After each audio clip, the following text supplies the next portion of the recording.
Good afternoon, good evening to everyone joining us today, from wherever you may be in the world. Welcome to this symposium in memory of our dear Professor Christof Heyns, who passed away 1 month ago today.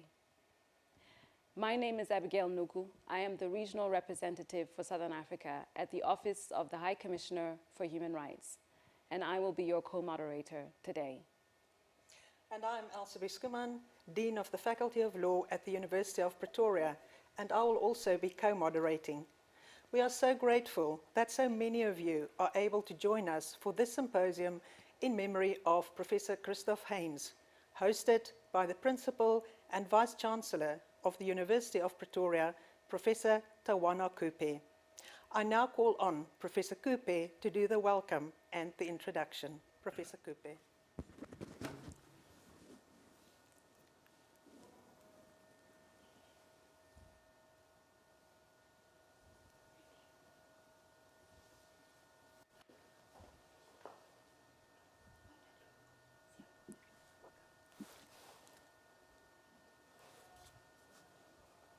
Good morning, good afternoon, good evening to all who are joining us from around the world as we mourn and commemorate and celebrate a life well lived yet taken too soon. Allow me at this moment to give you an idea of the genesis of this event, a symposium in honor of our dear Prof. Christof Heyns. When I received the message that he had passed on, of course, like everybody else, I was deeply shocked. I got hold of Ferica Heyns, his dear wife's cell number, and sent her a message. I then decided that it would, given the stature of the man, be appropriate that there be a series of memorials. I knew the faculty would do its own thing, the family would, of course, do its own thing. Then I decided that we should have a university-level symposium, including as many people as possible in the institutions, national, continental, and global, that he was associated with. I gave a call to Ms. Noko, who just introduced herself, as well as sending a message to the director, Prof. Filion, the dean, and my executive. We all agreed this event would be appropriate, and appropriate a month after he passed on. Also decided that it should be held at this event, not because we have our studio here, University of Pretoria Television, but this is Future Africa, the Institute and Campus, which was one of those projects that was a brainchild of Professor Christof Heyns. Last December, on December 16, we held a last event in this very room. Again, 2 people on the panel today, Ms. Nuku and Prof. Villion were here. And this was the global webinar on general comment number 37 on peaceful and not so peaceful assemblies. And we had a great time discussing that particular topic. It was the last event of the year. Everybody tired, but there was a lot of energy in the room. So it is appropriate that we hold this event here. So exactly 1 month ago, our worlds were rocked, as I said, when we heard the news of the sudden passing of Professor Christof Heyns. Tributes poured in from every corner of the globe, and they continue to do so, expressing shock and sadness at this great loss, and reflecting on the impact of this propeller, magnet, rainmaker, and blesser of human rights, to use some of the more creative descriptions given. What has come through in each and every message is that he is deeply respected as a man of both extraordinary accomplishment and character, his brilliant legal mind meshed only by his warmth, gentleness, humility, passion, and wit. As a colleague, teacher, mentor, and friend to so many at the University of Pretoria, he will be sorely missed. We are honored to have his wife, Ferica, and the children, Wilhelmine, Adam, in the room, in the studio with us here today. And on behalf of the UP community, we extend our heartfelt condolences to you and your family as you walk this road of grief. We know that Christof held family first, and we're extremely grateful for how you nourished him with the love, support, stability, and support that clearly enabled him to achieve the remarkable things he did. Just last week, we were reeling from the news and graphic images of the University of Cape Town burning. In particular, the Jaeger Library housing many irreplaceable artifacts and manuscripts. This tragedy got me thinking about the things that we work towards in our lives that are imperishable, the things that flames cannot destroy. Today, we are going to hear from speakers across a variety of distinguished organizations who will all attest to Christof's inextinguishable impact in their sphere. There are likely many more, but I would like to draw attention to and celebrate 4 areas where Christof's hard work and dedication has created a legacy that will live on. The first is his contribution to weaving the fabric of democratic South Africa. Justice Tihang Moseneke, the former Deputy Chief Justice of the Constitutional Court of South Africa, says in his tribute, "I personally knew Christof in the dark days of apartheid and colonialism. Unlike many others," he says, "Christof opposed apartheid openly and embraced notions of inclusivity and a socially just society. As a founding father of the Center for Human Rights, at what was then a white conservative University of Pretoria, his implementation of the Integrated Bar Project in the late 1980s, ensuring the access of black students to the traditionally white law firms, as well as his enthusiasm and implementation and passion for SAST, the South African Student Volunteer Organization, which aimed to improve the quality of life in rural areas by working with community members on various upliftment projects, are just 2 examples of how he lived his motto, from human wrongs to human rights. The alumni of the master's degree in human rights and democratization in Africa recall his optimism about a non-racial future for South Africa based on human rights and the rule of law, and how he worked tirelessly for a new democratic South Africa. His contribution towards our Constitution is notable, not only as it is our supreme law, but even more importantly, it is an articulation of the values and spirit of humans in our country.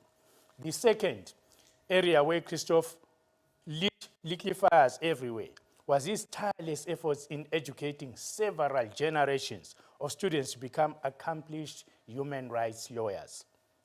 Having been the director of the Center for Human Rights from 1999 to 2006, he served as the Dean of the Faculty of Law for a 4-year period before becoming the co-founding director of the Institute for International and Comparative Law.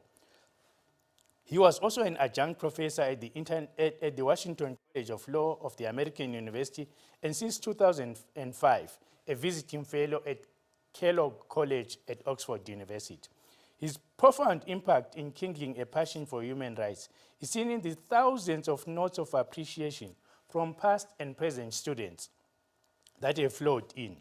A past student from UP Smooth Society writes, and I quote, "Only when I read his obituary did I fully realize how many of the experiences that shaped me I owed to Professor Heyns. He was behind everything, from my first international motto and the journal I was first published in, to my LLM program and my first paycheck. His legacy will be more than his achievements. It will be the many, many young lives like mine that he changed completely. I will always be grateful," close quote. Another student writes, open quote, "Prof. Heyns was a mentor, an inspiration, a supporter, a giant. Generations of law students benefited from the tradition that he has established, and his influence will resonate with many more over the years to come, especially those who use their skills to make the world a better place," close quote. The third sphere where Christof has left indelible footprints is in his role as an international activist. From 2010 to 2016, he was UN Special Rapporteur on extrajudicial, summary, or arbitrary executions. His many important achievements in that role included a groundbreaking report on lethal autonomous robotics and the right to life. He also played a key role in helping update the Minnesota Protocol on the investigation of potentially unlawful death, published in 2006, and in the same year, he chaired the UN Independent Investigation on Burundi. From 2007, he took his most recent role of being a member of the UN Human Rights Committee. He led the drafting of the widely acclaimed General Comment number 37 on the right of peaceful assembly, which was published last July. He also led the team that drafted the Human Rights Guidance on Less Lethal Weapons in Enforcement, launched 2 months earlier in March 2020. These two documents provide important analysis and guidance on the international law and UN standards relating to peaceful and not so peaceful assembly. And their significance and relevance will long outlive their principal creator. Lastly, and perhaps most profoundly, is Christof's legacy in having lived a life which was an embodiment of Ubuntu. The ideology or the philosophy that says, my humanity is your humanity, or in isiZulu, umuntu ngumuntu ngabantu. The Botswana Center for Human Rights shared that they were always struck by how genuinely respectful Christof was, reflecting this spirit. He was always keen to learn about the experiences of others, regardless of their age and experience. This is the basis of human rights, they say, respecting the dignity of all above all else. At the tribute hosted by the Faculty of Law, I spoke of the first time Christof and I sat together in my office and how through his spirit of generosity, he offered any assistance that I might need from him, because he said, since he had now would no longer be on the Human Rights Committee, he was going to dedicate his time to family, going to dedicate it to the university, to the continent, and to things continental. From then on, we were fairly close, and I asked for his advice on some issues. He gifted me in January this year, when I was still off on leave, with the book, The Humanist, which many among you might have received as well, and we were due to meet up to discuss it. This is just a small example of how he genuinely cared for people. And while he may have been an international giant, it is likely that those who were privileged to meet him and know him were most touched by his deep humanity. Son of Africa, your untimely passing has left us in cold, dark grief, but let us be comforted by your unforgettable glow and go on to shine brighter for having known you. I did something at the beginning that is a bit of a copycat of some of the things that I saw Christof Heyns do. So, for example, what he did is he wrote in lowercase. He never wrote in capitals. So today, partly because I'm slightly ignorant on protocol, and I often forget the protocol, I decided that I would upend who I recognize after my speech. So now to the recognitions as a way of entering into the rest of the program. Mrs. Verika Heyns, wife of Prof. Heyns. Dr. Marie Hofmeyer, friend and National Director at Study Trust. High Commissioner Michelle Bachelet, United Nations High Commissioner for Human Rights. Dr. Navi Pillay, former United Nations High Commissioner for Human Rights. Prof. Yuval Shani, former Chair of Human Rights Committee. Hesh Laptapash, Professor of Public International Law, Hebrew University of Jerusalem. Mr. Clement Vaule, United Nations Special Rapporteur on the Rights to Freedom of Peace, Assembly, and of Association. Professor Cecile Aptel, Chief of the Rule of Law and Democracy Section, Office of the High Commissioner for Human Rights. Mr. John Jeffrey, Deputy Minister of Justice and Constitutional Development, Government of South Africa. Dr. Solomon Deso, Chairperson, African Commission on Human and People's Rights. Professor Frans Villion, Director, Center for Human Rights at the University of Pretoria. Professor Chepo Madlingozi, I think he's not able to be here, he's in Cote d'Ivoire, but he's a Director and Associate Professor at Center for Applied Legal Studies, Wits University. Dr. Wariguru Kaungo, Senior Advisor, Alliances and Partnerships, Human Rights Watch. Dr. Thompson Chengeta, Research Fellow, European Research Council, University of Southampton in the UK. Professor Veronica Gomez, President, Global Campus of Human Rights. Dr. Andrew Shaknov, former Director, MST Human Rights, University of Oxford. Dr. Sharath Srinivasan, Co-Director, Center for Governance and Human Rights, University of Cambridge. Professor Funmi Olisakin, Vice President and Vice Principal, International, King's College London. Professor Bongani Majola, Chairperson, South African Human Rights Commission. Professor Sandra Leibenberg, H.F. Oppenheimer, Chair in Human Rights Law, Faculty of Law, Stellenbosch University. Justice Albie Sachs, former Constitutional Court Judge of the Constitutional Court of South Africa. Ladies and gentlemen, welcome to this important symposium.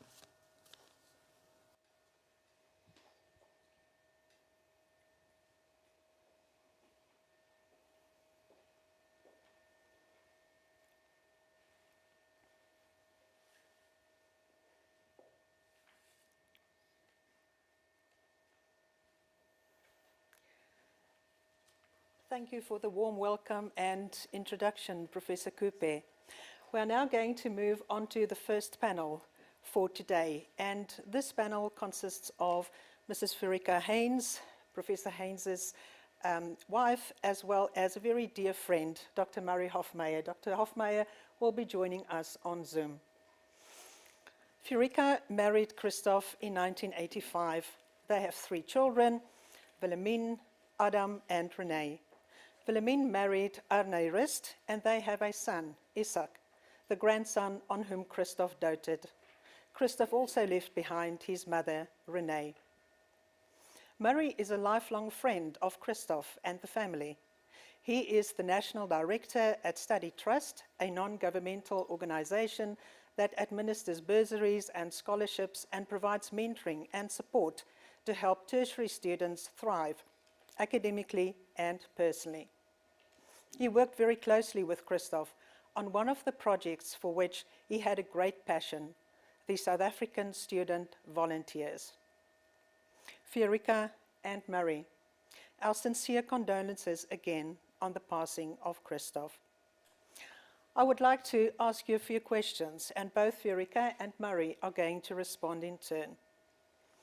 The first one, please, can you share a personal recollection that would best describe your relationship with Christof?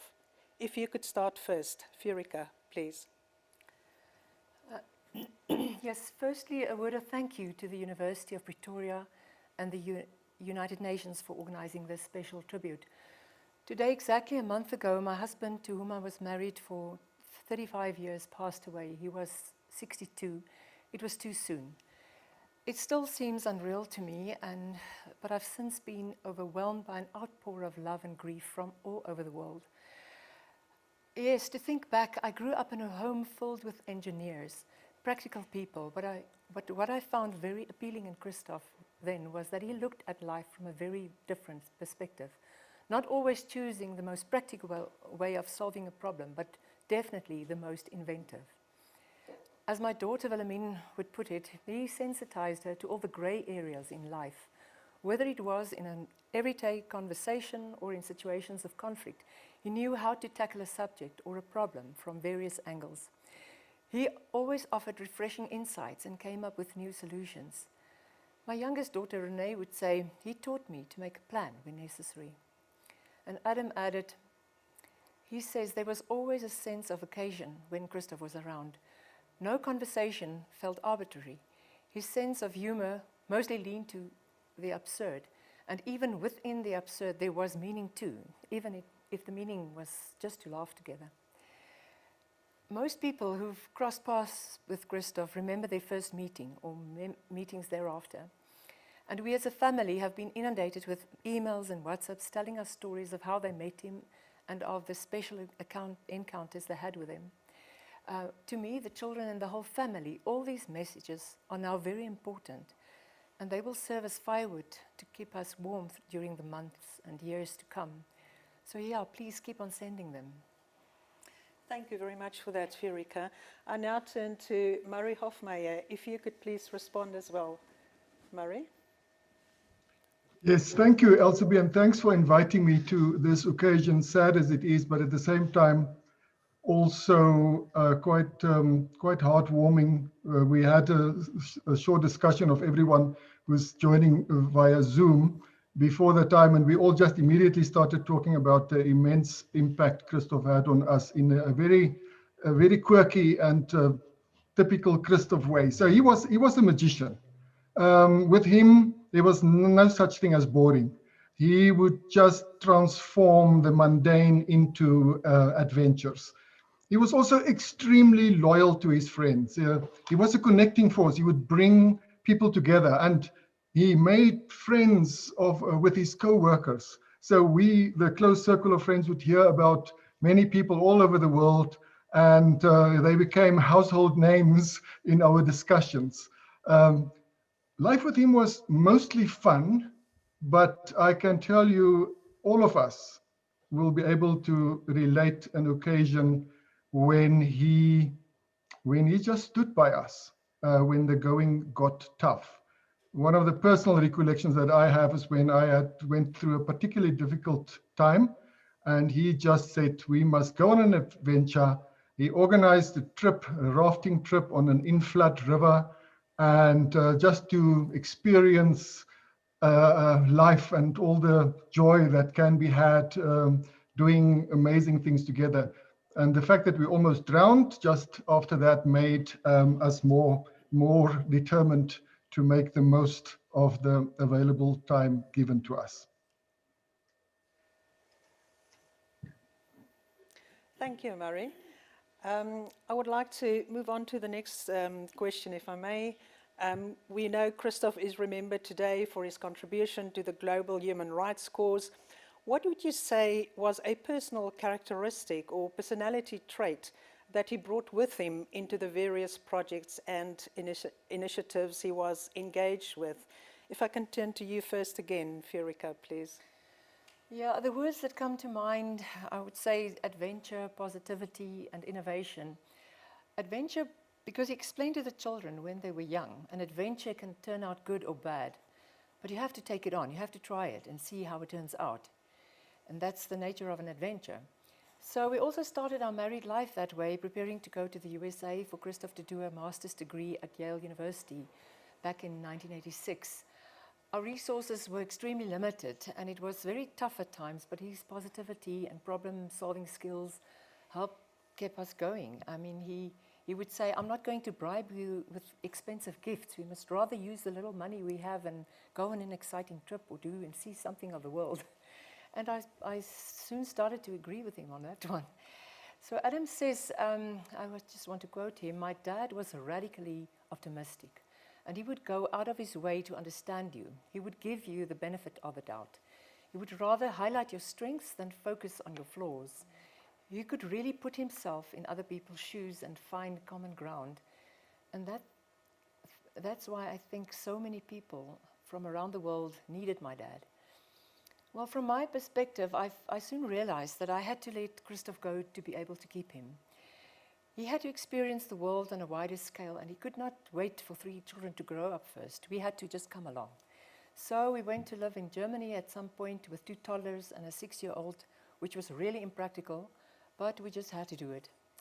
Traveling through Europe from Denmark to Prague, maybe sometimes with a Volkswagen Golf and 3 little car seats at the back, it was almost impossible, but Christof, with his sense of adventure, just made it work. And those are some of the most vivid memories we still have as a family. Thank you, Furika.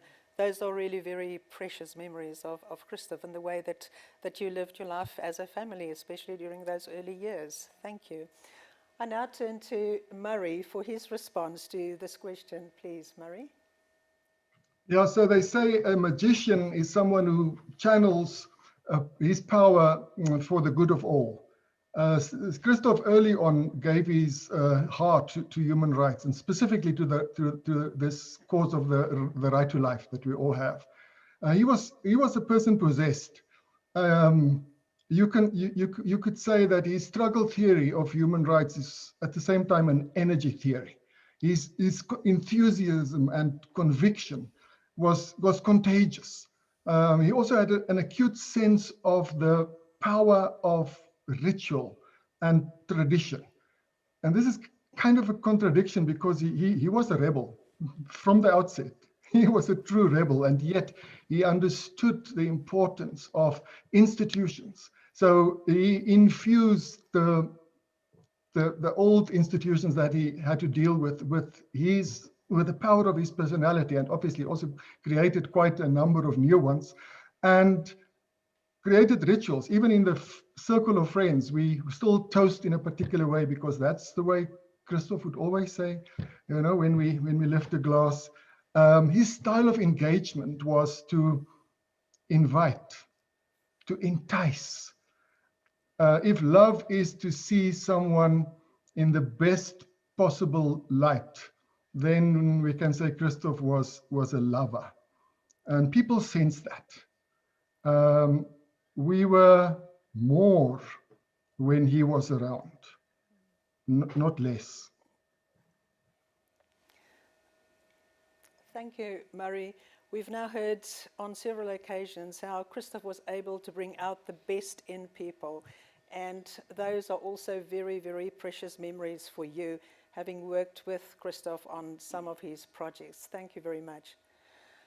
My final question to Furika and Murray: how would you describe the impact of Christof's international experience and exposure on his family and circle of friends? Furika, if you want to go first again, please. Yes, I think we owe a lot to the international community as well now. Christof included us whenever it was possible, and he ignited a love for seeing the world in me and in all of the children. At some point we lived for short periods in the USA, the UK, Germany and in Switzerland, but we always combined the stay with some kind of adventure that was more or less impossible trip that we had to undertake, just to broaden the horizons and to get them to see the world differently. So all the children benefited from that. And when he came back, he had many stories to tell our friends, and he came back with new ideas from these trips, sometimes from very far. And then he would always plan to take us or some of the friends along, because you have to see this, you have to experience that. So to conclude, I would like to convey our family's deep gratitude towards all the universities, all the international institutions, and many, many individuals. You will know, all of you, you will know who you are, who welcomed us alongside Christof whenever it was possible.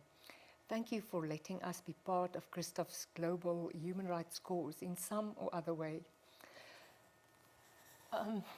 We would be delighted to receive feedback on unfinished projects that Christof initiated or were part of, and those that are still being continued. Thank you for still inviting us now, after we have lost him. We hope to keep contact, and to all the colleagues and students, please remember us, write to us, and please come and visit still. We are going nowhere. Thank you very much for the opportunity. Thank you, Furika, and I think the international community out there will all welcome this very warm invitation, and I'm sure they will make use of it, and they will come and visit you as well as the university, and we will welcome them with open arms. Thank you. If I can turn to you again, Murray, for your final input into this panel, please. Yeah, so Christof was, in many respects, and remained a very local person, if you can put it like that. You know, he was firmly rooted in his family and in his circle of friends. And then he would go from there, and yeah, in one of his short stories, he wrote about a character who is at home, most at home in an international departure lounge. And to us who kind of stayed behind, that was wonderful, because he had such a keen sense of what was to do, that he and came back and always reported to us on what was happening here and there and all over the world, and why this must happen. So that he almost like helped us to look at our ordinary lives and what we had to do on a daily basis within the context of participating in and contributing to a bigger task, a bigger purpose. So it was, we are going to, I don't know, you know, it's like we have to now come to terms with this reality, where we'll have to go through our difficult times with a memory, but this is our responsibility now, to keep his memory alive, and especially to his grandson. That is our big task now, is to make sure that his grandson will be influenced by him, even if he's now not going to be there in person. Thank you, Furika and Murray, for joining us today in remembering Christof as a husband and a friend, and thank you also to two of the children, Wilhelmine and Adam, for joining us in studio today. I now hand over to Abigail to introduce our next speaker. Thank you. I think we have heard from Christof's family and friends about how his international experience was a fundamental part of who he was and the aspirations he had, which led him to become a forerunner in the international human rights movement. So we now turn to a number of important speakers from the United Nations family to share their story and experience of the Christof they knew and grew to value. To start, we will have a message from the High Commissioner for Human Rights, Ms. Michelle Bachelet.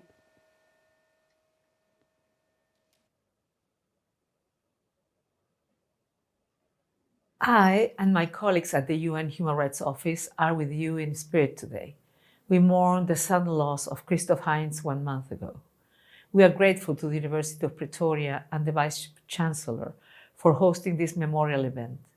It provides all of us with an opportunity to reflect, remember, and celebrate the life of an extraordinary human being. Christof was an inspirational, ingenious, and committed human rights advocate, a generous and enthusiastic educator, a fearless investigator, a scholar of exceptional clarity, and a force for tremendous good across the world. His lifelong commitment to advancing human rights for everyone led him to 6 years of service as the UN Special Rapporteur on extrajudicial, summary, or arbitrary executions, and subsequently 4 years as a member of the UN Human Rights Committee, which monitors implementation of the International Covenant on Civil and Political Rights. From the struggle to end the death penalty, to the right of peaceful assembly, and the use of drones and autonomous weapons in armed conflict and counterterrorism, Christof's work had and will continue to have, long into the future, important impact on the lives of many around the world. His commitment to Africa was notable and impressive. As chair of the UN independent investigation on Burundi, he steered a challenging investigation and an incisive and comprehensive report.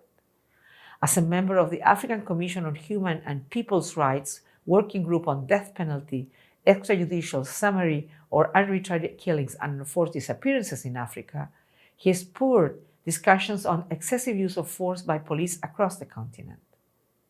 As a director of the Center for Human Rights at the University of Pretoria, and subsequently Dean of the Faculty of Law and Director of the Institute for International and Comparative Law in Africa, he encouraged and trained generations of lawyers, policymakers, media workers, and members of civil society in human rights-based action. And in the course of 3 decades of involvement in the African Human Rights Moot Court Competition, the Nelson Mandela World Human Rights Moot Court Competition, and the South African Schools Moot Competition, he encouraged young people everywhere to sharpen their minds and raise their voices, knowledgeably and fearlessly. So while we grieve for this gifted and dedicated man, we also celebrate him, his incisive mind, his generous engagement, his sense of principle, and his dedication to others. Christof Heyns was not only brilliant and visionary, he was also compassionate, warm, and kind, a friend to many at our office. He will continue to inspire us and generations to come. I very much hold on to the words of the High Commissioner when she says that we grieve for Christof as a gifted and dedicated man, but we also celebrate him for his incisive mind, his generous engagement, his sense of principle, and his dedication to others. Those are certainly attributes to live by. I would now like to turn to Dr. Navi Pillay. As many of you know, Dr. Navi Pillay was the High Commissioner for Human Rights from 2008 to 2014. She also acted as a defense lawyer for the anti-apartheid activists and judge on the International Criminal Tribunal for Rwanda, and was responsible for groundbreaking jurisprudence on rape as a genocide, amongst many of her other roles. Navi, it's so wonderful to see you and to have you in our midst today. You and Christof shared a very special relationship, including during your tenure as High Commissioner. I remember his close and tireless interactions with you when he was Special Rapporteur and when he was organizing the World Moot Court in particular. We look forward to your remarks. Over to you. Thank you for that introduction, Abigail. And I want to extend my heartfelt condolences to Ferika and the Christof children and family on his untimely passing.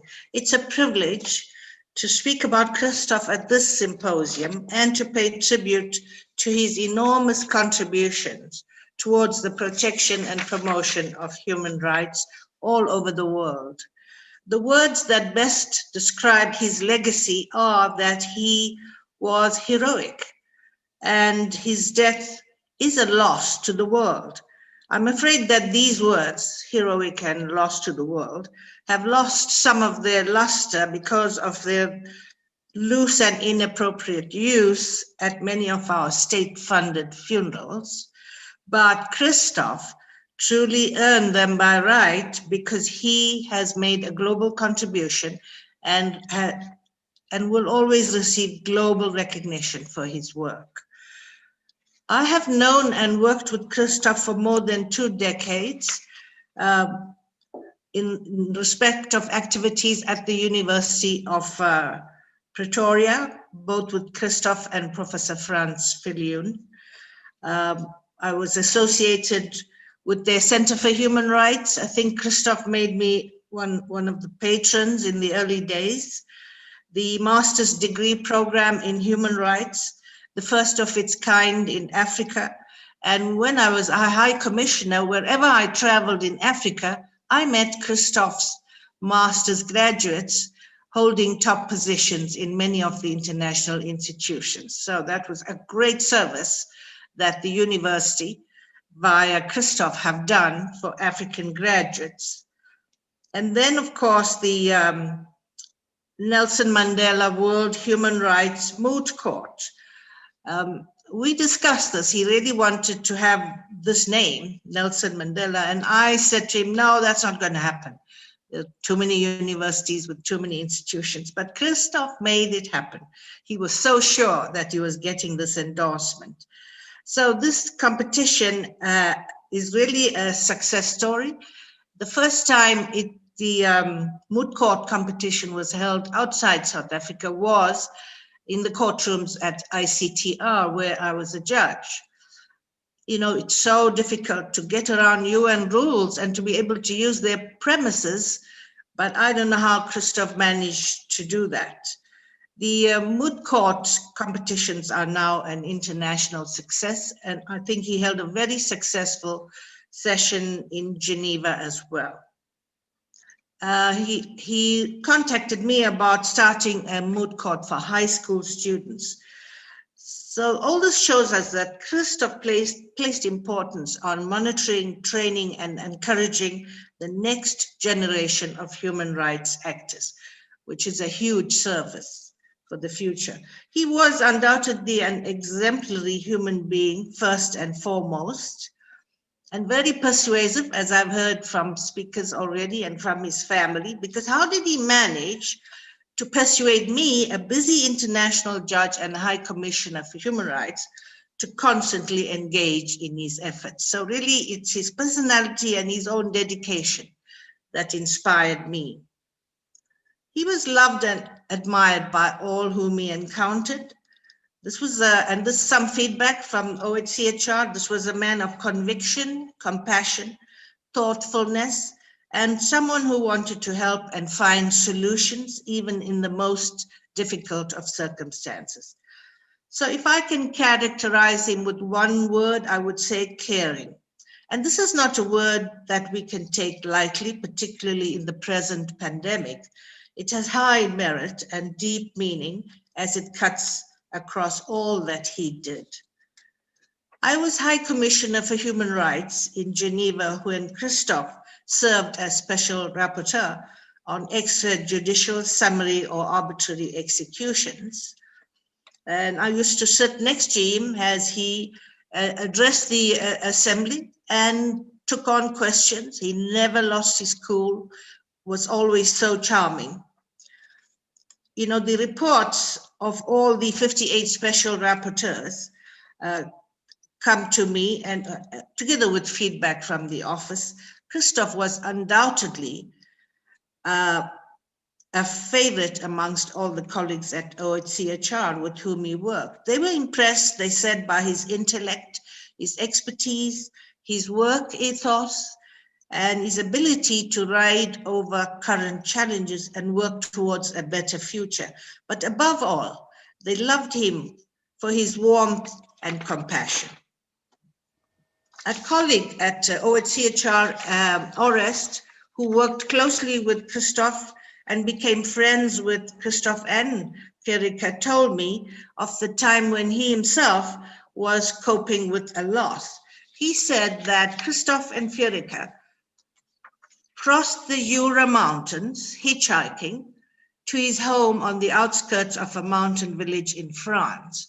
They did not have a rental car and had to get from the Swiss border, hitchhiking again, to his home. And they had made this huge effort to bring comfort to someone in need. This was Christof and Fjerika, whose grief we share. They were people with huge hearts. Christof was always caring and concerned with the voice of victims. Last year, he supported the holding of an extraordinary session of the Committee on the Rights of the Child in Samoa, the first of its kind ever at the regional level. He urged Orest to push forward with this initiative, novel but innovative, victim-child oriented. I understand that he texted throughout the 84th session of the Human Rights Committee, commending them, the staff, for giving voice to those in distant lands who never would have access to the United Nations. These are children from Samoa. So this was Christof, totally caring about the vulnerable and the disadvantaged, totally without selfishness, wanting to strengthen the human rights system. What a wonderful human being he was. Christof cared for people from all walks of life. While he was Special Rapporteur for extrajudicial summary or arbitrary executions, he sought the experience of other mandate holders and engaged them to do the best they could collectively. He consulted them and engaged with them to look to strengthen the whole system. A real bridge builder, I would say. His approach to treaty body work was the same. He looked to broaden and deepen it and not just operate in a silo, or as we say, within a COVID-19 bubble. He looked to make the jurisprudence of the treaty bodies relevant for those outside of Geneva. He also broke the ice on old initiatives. He dedicated a great deal of his time as Special Rapporteur to initiate, oversee, and coordinate the revision of the Minnesota Protocol that directly needed more than a facelift. The purpose of that significant revision in 1991 was to take into account the developments taking place, since its first edition in 1991 in international law, and in particular in the field of human rights and criminal investigative practices and forensic science. The revised protocol was achieved under Christof's leadership in 2016, and at Christof's invitation, I served as one of the advisors on this project. But I have to confess, I played a very minimal role because he and his team at Minnesota University produced an excellent updated draft protocol. I remember thinking, why is Christof undertaking this arduous, punishing task when he did not need to do so? And of course, he was drawing me into more work as well. But Christof had a way of prodding our conscience to do more. He presented the Minnesota Protocol at the end of his mandate to the Human Rights Council at its 32nd session. It has been noted as one of Christof's biggest aspirations. He worked for 2 years on this project together with his team. And again, OHCHR personnel observed his dedication, his meticulousness, his professionalism and perseverance and his passion that he devoted to this task and to all his projects. Two elements that he valued dearly: the elaboration of substantive work of outstanding rigor and quality, and the provision of useful, practical tools for human rights actors worldwide. Actually, Christof gives us some insight into his approach towards his mandate and towards life in general in a keynote address and acceptance of the Don and Avon Fraser Human Rights Award that was made to him in Minnesota on 1st June 2016. So it's really nice to quote Christof's own words. First, he reflected on his 6-year mandate concerning the foundational right of life, the state of the right to life in the world today. He said that he had seen firsthand the pain and trauma that violations of the right to life leave in the countries he had visited. He said, one sees the intestines of societies, and it's never a pretty sight, he said. We have a long way to go towards protection of the lives of all, and yet he stressed, I am sure we have in many ways made significant strides in the right direction. And he went on, I don't share the skepticism that some have voiced about the end or the twilight of human rights project, or for that matter about the UN human rights machinery, and certainly not about the protection of life. And he gave the advocates whom he was addressing an important message. He said, I am of the school of thought that believes that if the world is left to its own devices, there is a tie between good and bad. Each one of us holds the power to tip it this way or that, even if the result is temporary. Ordinary people have the power to bring some change in the world.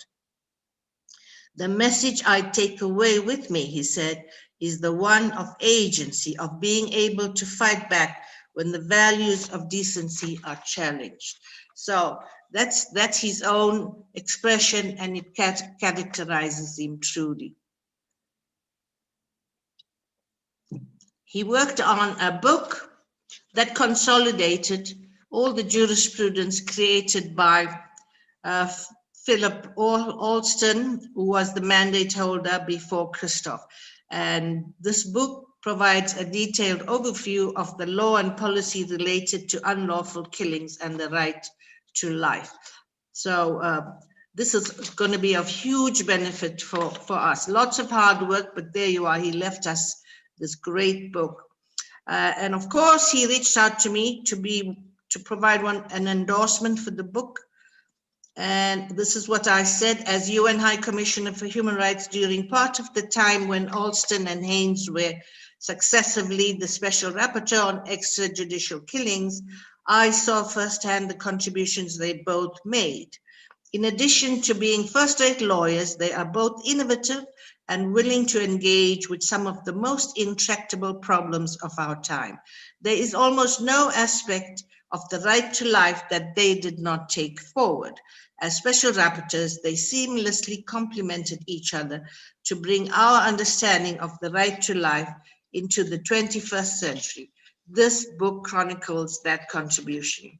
So really, I was very proud to have submitted this endorsement.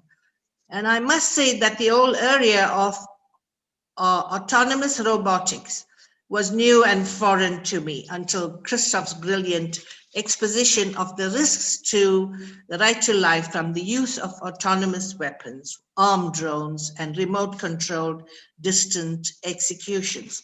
He called for accountability, he called for regulation, and he reminded states that the right to life comes with the duty to protect. It requires courage to investigate opaque, unaccountable activities of the military machines of powerful countries. But Christof was not put off. As I sat next to him, listening to him deliver his report to the Human Rights Council on this matter, I was convinced that Christof's courageous investigations were the way forward to a safer world. In his concluding remarks at the Human Rights Council at the end of his mandate on 20th June 2016, Christof told the States that his work as Special Rapporteur on extrajudicial executions over 6 years was, I quote, the most challenging and the most rewarding of my professional life.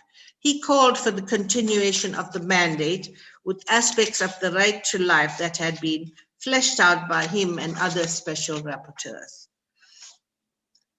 And of course, a profound statement has been issued by the International Commission against the death penalty, of which I am president. This is supported by 23 countries, including South Africa, and the commissioners are former heads of state, former heads of government, UN officials, academics. And so it's very, very important that so many of these commissioners contributed to this statement where we thanked him for his generous advice on the abolition of the death penalty.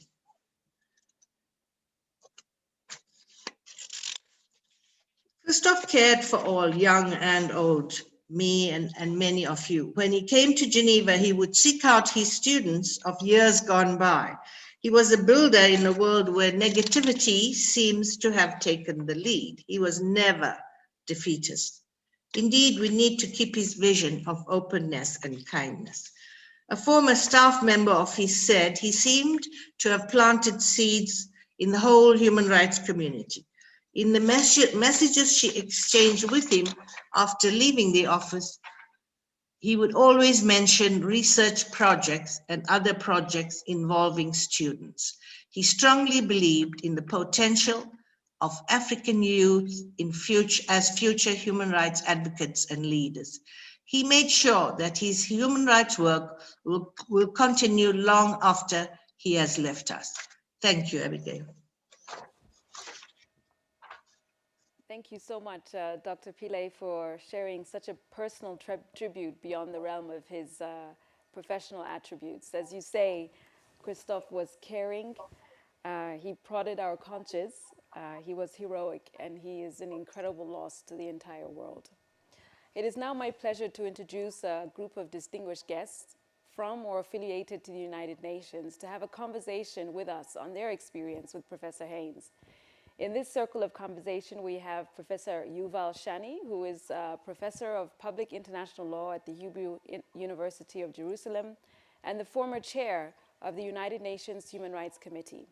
We also have Mr. Clément Voulet, who is the UN Special Rapporteur on the rights to freedom of peaceful assembly and of association, and was previously advocacy director at the International Service for Human Rights. And finally, but by far not least, we also have Cécile Abtel, who is the chief of the Rule of Law and Democracy section at the UN Human Rights Office and was previously professor at Tufts University and extraordinary professor at the Center for Human Rights at the University of Pretoria. I would like to start by asking each one of you what your impressions you had with working with Professor Heyns. I will give each of you 2 minutes in the interest of time, as we are running a little bit over. And I'll start with you, Professor Yuval Shani. You met Christof when you were working on the UN General Comment on the Right to Life, and he was, at the time, the UN Special Rapporteur on extrajudicial, summary, and arbitrary executions. And you also worked with him when he became a member of the UN Human Rights Committee. What were your impressions and what experience did you have working with him? Prof? Thank you, Abigail. Yeah, thank you, Abigail, and thank you. Let me first thank the organizers for inviting me to speak on this important memorial conference. And let me also join my predecessors in conveying my condolences to the family, the friends and colleagues of Christof. Who I dearly loved. So I met Christof initially when I was on the Human Rights Committee and I was working on the general comment on the right to life with Sir Nigel Rodley. And Christof was the special rapporteur on extrajudicial executions, and he came to see me with Thomas Probert in Geneva in order to make sure that we get it right in the general comment in two levels. One, that we properly handle what Navi Pillay just alluded to, the issue of new technologies, drones, autonomous weapon systems, even less lethal weapons. It was a very important topic for Christof. And also, he was at the time involved with the formulation of a general comment for the African Commission on Human and People's Rights. And it was important for Christof that we would use language in the general comment at the UN level, which would be compatible. And thinking back about this encounter ahead of the meeting, I was very representative of Christof's professional ethos, which was an ethos of not only a brilliant expert, but also a mediator. I mean, Christof was really invested in mediating between different systems, between the regional and the universal, between the special procedures and the treaty bodies. But also, to some extent, I think his interest in new technologies was a form of mediating between the past, the present, and the future. What he would call making our work future-proof.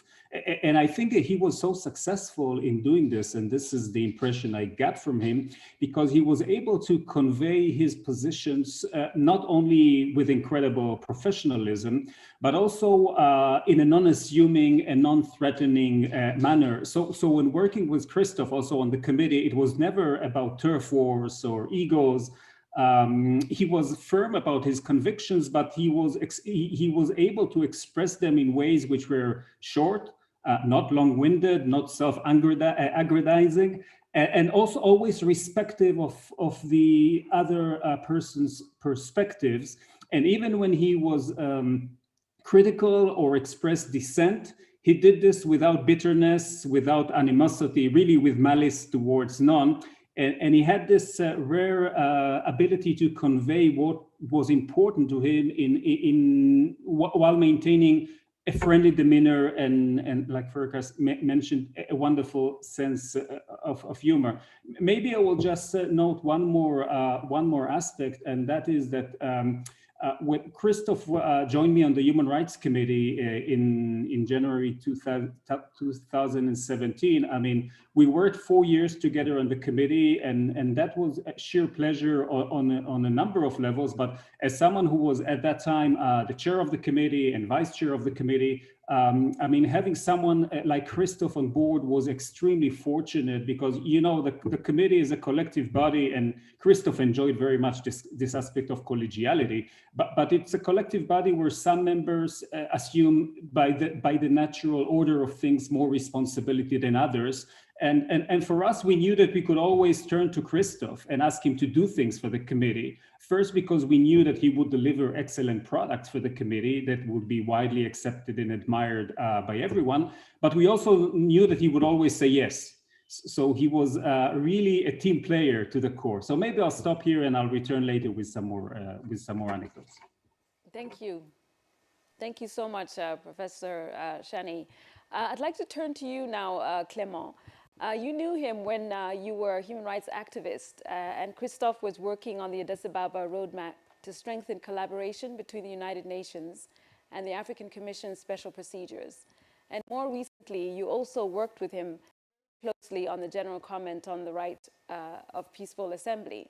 What were your impressions and experience of working with him? Clément? Yes, thank you very much, Abigail. And let me also take this opportunity to thank also the University of Pretoria, but also the UN Human Rights Office, Regional Office, for organizing this memorial. Also to convene my sincere condolence to his family, his friend, but also say that we all lost someone exceptional, an expert, human rights expert, exceptional, but also very warm, you know. I knew Christof Heyns when I was around the African Commission in particular. I mean, I knew him around the African Commission because he always used to come with France. And when they come to the African Commission, they always will try to meet their students, but also those who are from their student that is they are now in professional life, to meet them and to see what are challenges and how they are working. And I'm sure it was to also give them some advice. So they will always make time for their their former students, meaning that he's not someone that just trained people, but also he's cared about what those people, how those people are using their knowledge in the real life. Then in Addis Ababa roadmap, when I met Christof Heyns in 2012, he was a UN Special Rapporteur. And you know, one of the things, this Addis Ababa roadmap is set up the framework of cooperation between the UN Special Procedure and African one. And one of the challenges at that time was that some of the experts also from the UN was not convinced that you can have this collaboration in terms of exchanging communication, exchanging information, because there's confidentiality issue.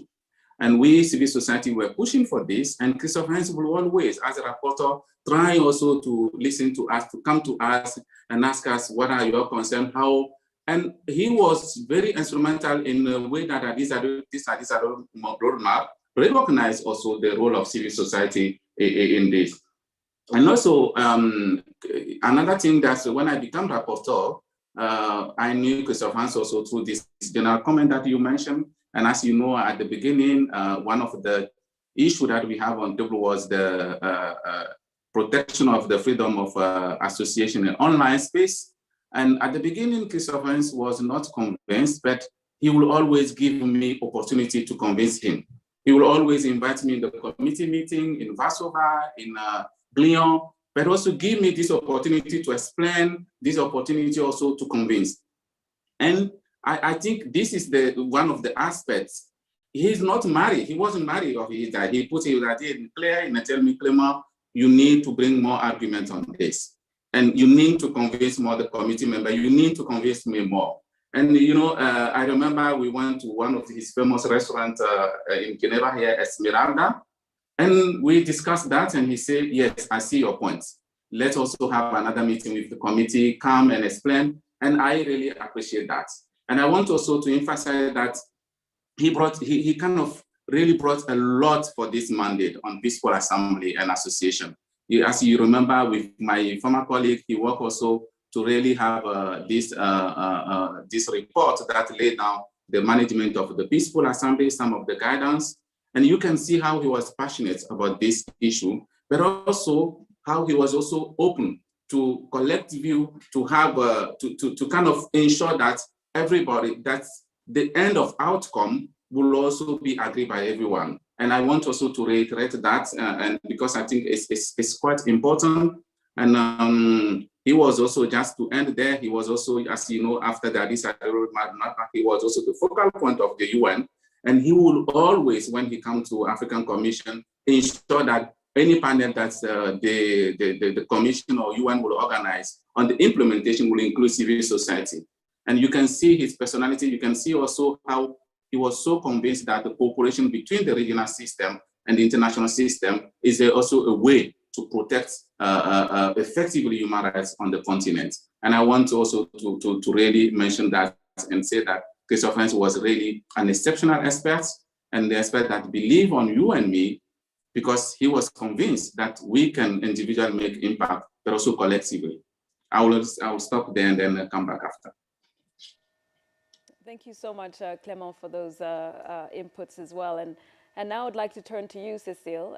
Cécile Aptel, you met Christof before his involvement in the UN and got to know him, in fact, as an educator, and then worked with him again when he worked with the UN Human Rights Office. What were your impressions, and what experiences would you like to share? Thank you very much. And please allow me first to present my condolences to Ferica, Wilhelmine, Adam, René, and the entire family, and also to Christof's many friends and colleagues at the university and beyond. As you said, Gabrielle, Christof and I first met in the early 2000s. We immediately dived into a very long conversation on the UN efforts in the protection of human rights. And the first impression that I got from Christof were going to last. He was an amazing person in so many ways. In any discussion on any topic with anyone, Christof would fully immerse himself, give his entire attention, generously share his deep and multifaceted understanding of any issue. He was always fully there. So we somehow clicked, and then Christof invited me to teach a course at the Center for Human Rights in Pretoria. And this was really the beginning of a great friendship that carried on as Christof went on to serve in many functions.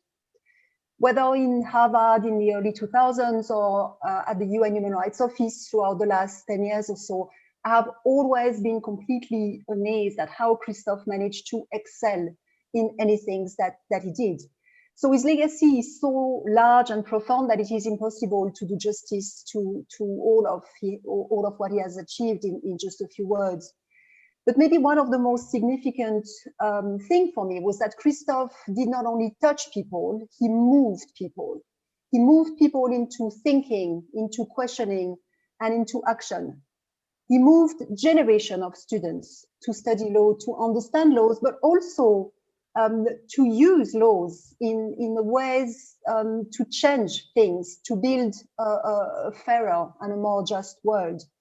He was indeed an educator, and I think that deeply defined him. He was committed to his students, to his colleagues, and to learning. He always had time for everyone. He would inspire and encourage each and everyone, again, his students and his colleagues, pushing everyone to attain their best potential. He taught everyone to believe in themselves, and he showed that he cared and believed in people. So he was really a beacon of light that pointed so many generations of students and colleagues in what he deemed the right direction. And for him, that right direction was the one where one could best contribute. So it's clear, and it's been indicated, that Christof was, of course, a great legal mind. He so powerfully contributed to human rights and also to reasserting human rights with dignity as well. He was never afraid of taking up the most challenging issues, as Navi Pillay just reminded us. He served the UN in a very meaningful way, but also in a very deeply human way. I remember, in fact, how Christof would always listen to people who entrusted them with his stories. For instance, when he worked in Burundi, thanking them in a meaningful manner and thus reaffirming people's dignity. Maybe a last thought that I'd like to share now is that Christof was also a connector and an innovator. He connected people. He connected the national, regional, and international initiatives in promoting and defending human rights. He connected different mechanisms, different procedures. But he also had the amazing ability to invent new things. He used his prolific imagination to make what may have seemed impossible possible. When Christof had an idea, he would relentlessly pursue that idea in a quiet, subsumed way, but really relentlessly. He would not only dream up ideas, he would turn them into reality. And Franz William recently reminded me that for Christof, if something could be conceived, it could be achieved. And that's what Christof did. I have so many fond memories of him coming to meetings with a sort of a mischievous smile on his face, his eyes smiling, ready to test yet a new proposal and discuss ways to make it happen. That includes the African Human Rights Moot Court competition, of course, the National School Moot competition, the Nelson Mandela World Human Rights Moot Court that Navi Pillay just reminded us and in which Albie Sachs participated. But also at the UN in Geneva, when Christof realized, for instance, that there were not many interns coming from Africa, he designed new ways to fund internship. So he contributed in bringing African students to intern and work in Geneva, and also by the same token to bring fresh perspectives to the UN. So again, so many ways in which Christof was a trailblazer, a revolutionary, an innovator, a connector, in addition to being an amazing legal mind and a truly committed human rights lawyer. Thank you so much, Cecile. And I'd like to come back to the person that Christof was, his personal attributes. And maybe I can come back to each one of you and just in a few words, because we actually are running a little bit behind on time. If you could just say in 1 or 2 words what you feel Christof's personal attributes were that have served as important lessons in your life. We will go back in the same sequence, starting with Professor Shani. Yes, thank you, Abigail. So I think, I mean, I would say two things. First, I mean, this was already alluded to, but I mean, Christof had this ability of seeing the bigger picture. I think this is a very unique feature. And this is why I mean, he did acknowledge that there are many difficulties, roadblocks, disappointments. When you work in human rights, this is really a given. But for him, it was really the ability to think about the long distance, to see the big picture. And I think this is also probably related to a very deep-seated optimism about human nature and about the ability of education to transform people and institutions to create legacies and to make the world a better place. So I think this optimism and long distance thinking was a very important attribute. And the second thing is really also alluded to by Cecile, the ability to basically get people excited about ideas. And they could be professional ideas, but they could also be other ideas. And maybe the one anecdote with which I will end is that when we left in December, Christof and I, the committee, the Human Rights Committee, after 4 years, Christof had this crazy idea that we should do like this grandiose finale for a service on the committee by recording a song, Pink Floyd's Wish You Were Here. Where we would play the instruments, the members of the committee that are leaving and members of the secretariat, and sing. And so this was really first-rate Christof. I mean, thinking outside the box, getting you to do crazy stuff. So he got me to sing and play a guitar. And it all worked wonderfully. I mean, like Cecile said, once he conceived it, he achieved this. And of course, he utilized his network, and the family played and recorded and edited. And this was really a wonderful production. And when I when I think about Christof, I have this lasting memory of him from this video, standing over a porch, overlooking the sunset, playing guitar. And singing, Oh, I Wish You Were Here, which for me represented him in a very relaxed form. It encapsulated his, his excellent taste in music. And I would say maybe in closing that this is, Oh, I Wish You Were Here, it's another proposition like many of other propositions that Christof made over the years. We worked together, which I fully agree with. I think it's a very persuasive authority. Thank you. Thank you. And what about you, Clément? What are the personal attributes that have grown on you? Yes, I think when I think about Christof, and let me say that he was really a true son of Africa.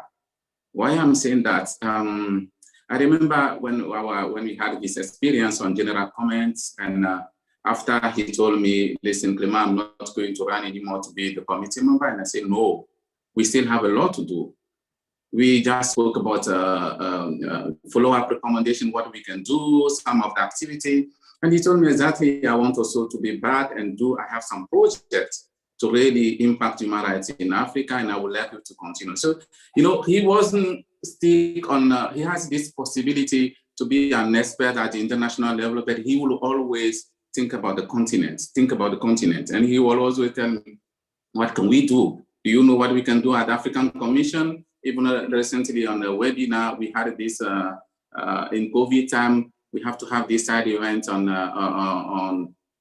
virtual, and he was ready. I mean, he was informed 2 or 3 days, and then he said, "No, let's go and then talk about this general comment." So to tell you how he was so attached to his continent, and as we say in Africa, I mean, we lost a baobab. You know, we lost a library. He was really a kind of man thinking about human rights, and he influenced, like you were saying, a lot of generation.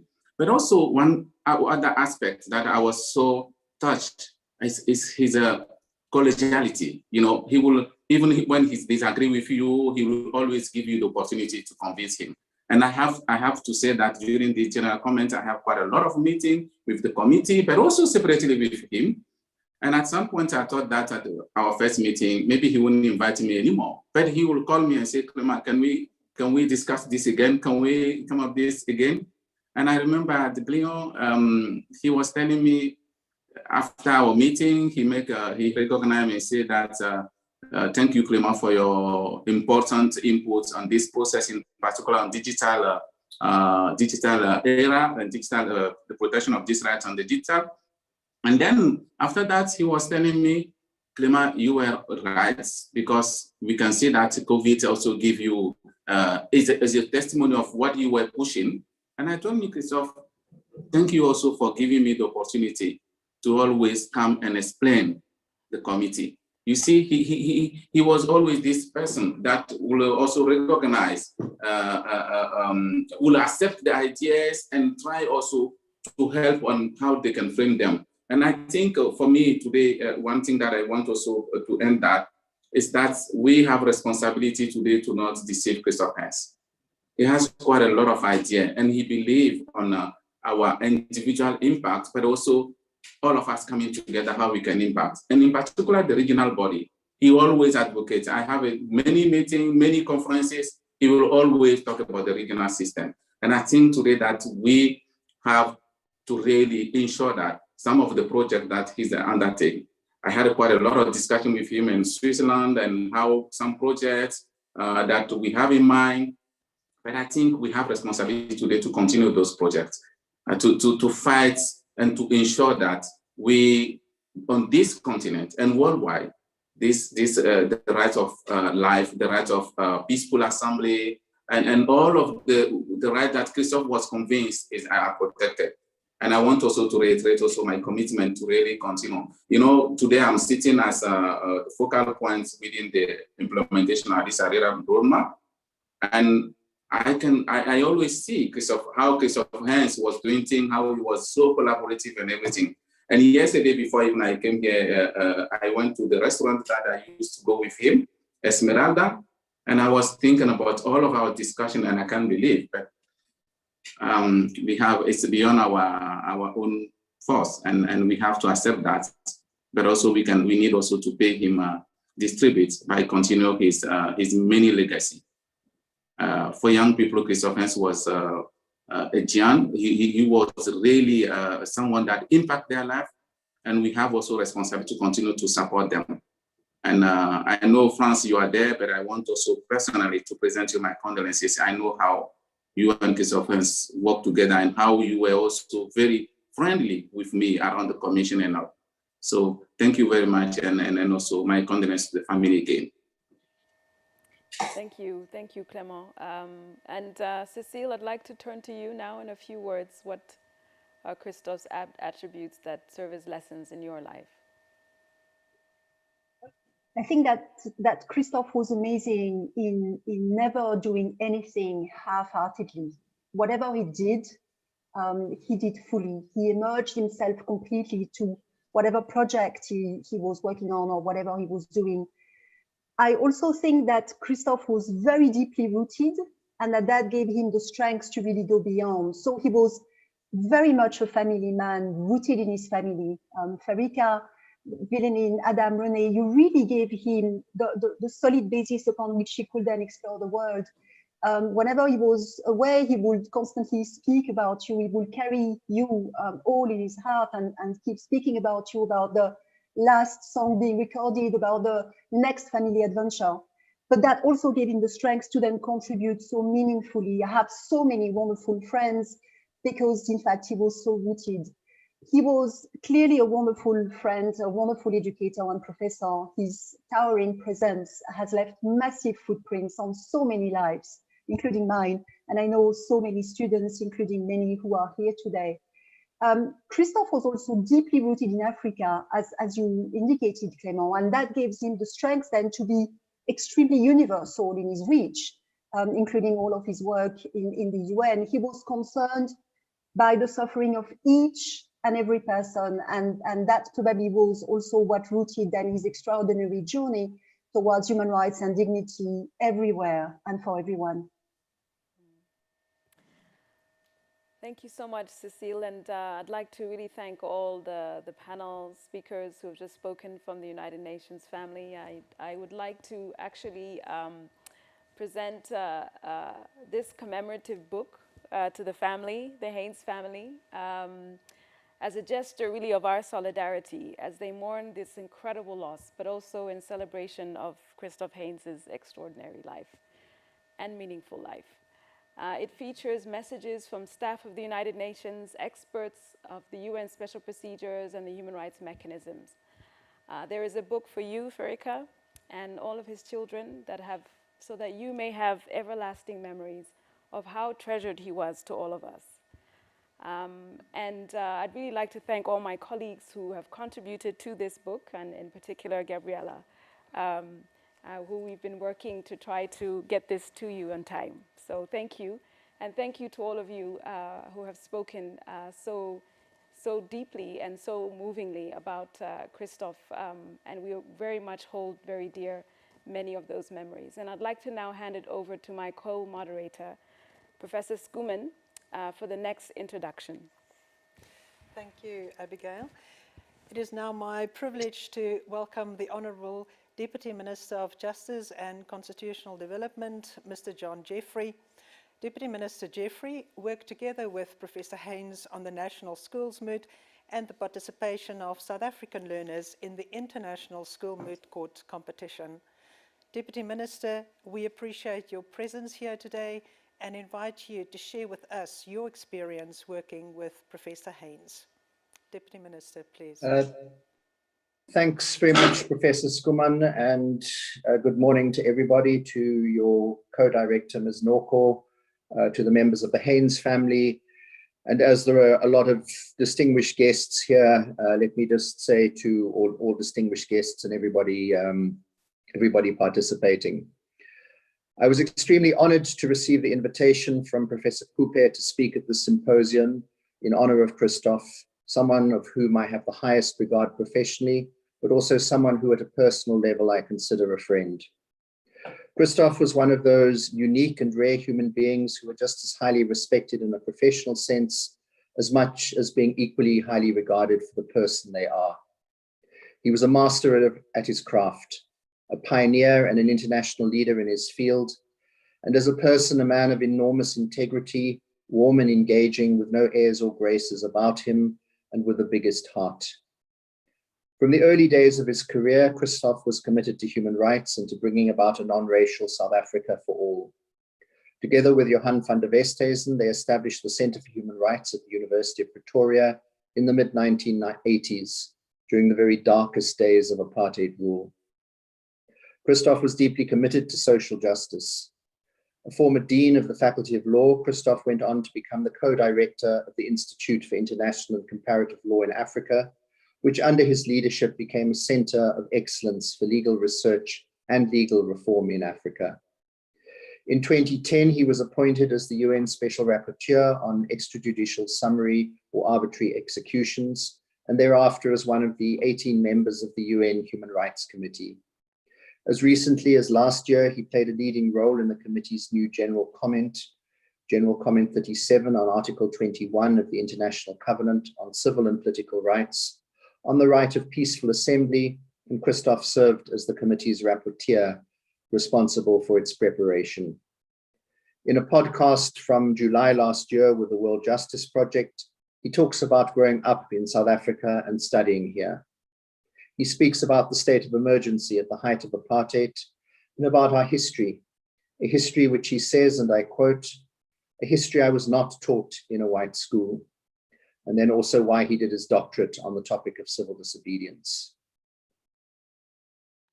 For many of us, whenever we hear the words human wrongs to human rights, we do and will inevitably continue to always think of Christof. For if ever there was an embodiment of a life committed to these words, it was Christof's.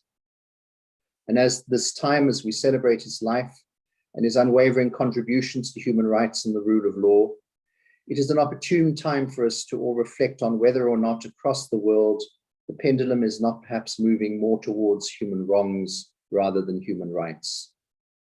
As a country, are we more committed to the rule of law today than, let's say, a decade or two ago? Are we more xenophobic or homophobic today than we were in 1994?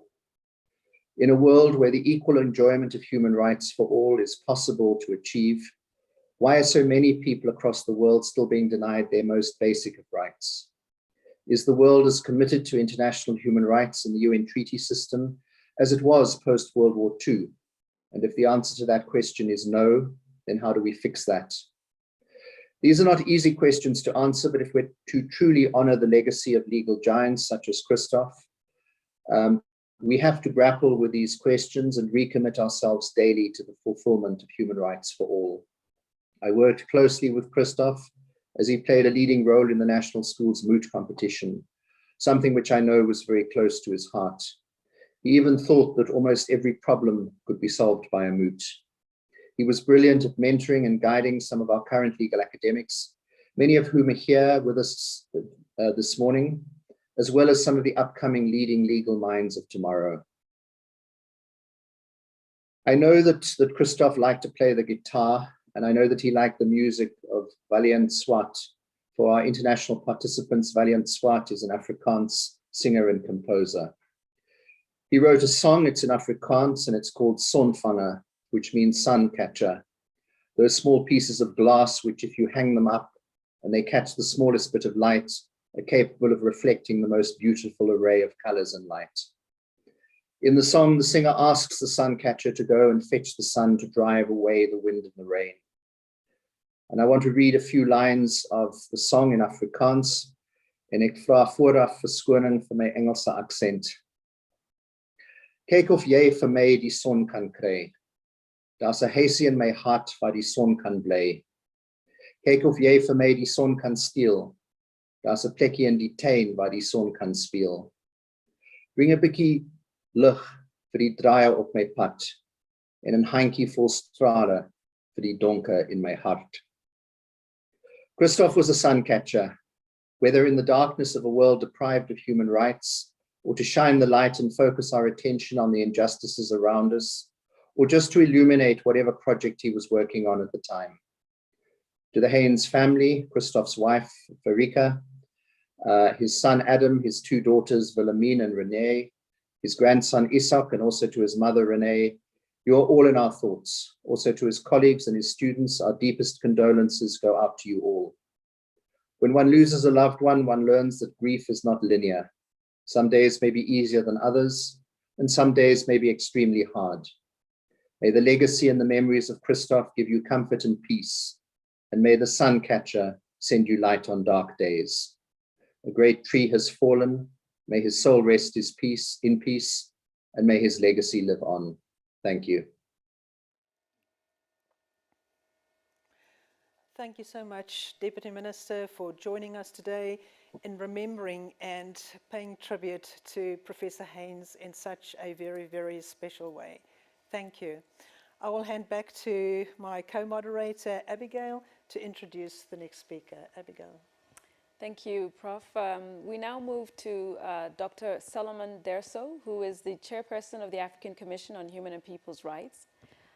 He was actually a student at the Center's master's course in Human Rights and Democratization in Africa in 2003.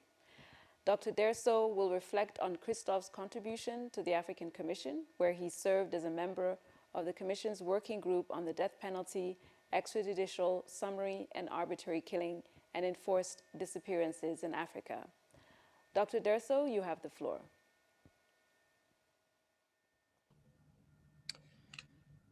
A very good morning, good afternoon to all of you who have joined here today to pay tribute and celebrate the great life of Professor Christof Heyns.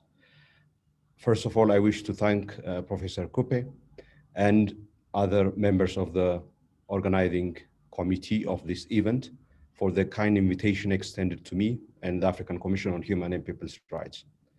I also wish to join others in extending our deep condolences to Professor Christof Heyns' family, to his wife, Freki, and his children, his mother, and to all colleagues and friends of Prof. Christof Heyns.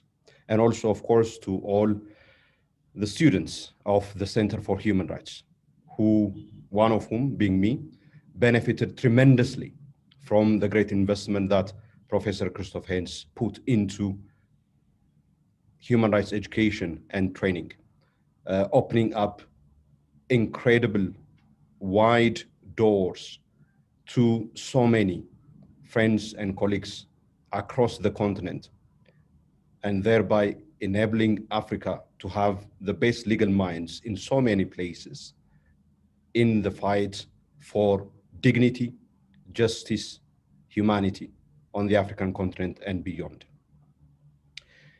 Today, it's a special honor for me to join you to honor the life and work of a man that has left an indelible mark on the human rights landscape, a man whose impact continues to be felt at all levels, from his home country, South Africa, as we have just heard, to the African continent, to which he dedicated his professional life, and to the global stage. A most passionate, dedicated, and influential champion of human rights. Of course, Professor Christof Heyns was not just somebody who is to be characterized by a single character. As many spoke before me has indicated, he is multidimensional. He is multitask, multi-talented person. He was not just a brilliant legal mind, a human rights scholar. He embodied both scholarship, advocacy, publishing, and also teaching. It's a unique combination that one can take example from. As one of the founders of the Center for Human Rights at the University of Pretoria, Prof. Heyns provided generations of students with an opportunity to engage with some of the brightest legal minds on the continent, but also beyond, to challenge themselves and to develop their potentials. He had a very unique commitment and indeed belief and conviction in the possibilities and in the capacities of students. Many of the graduates from the LLM program in human rights and democratization in Africa have gone on to hold positions of great influence, from the judiciaries of their respective countries to academic positions in leading universities, to even positions of leadership, not only in international institutions, but also as leaders in government.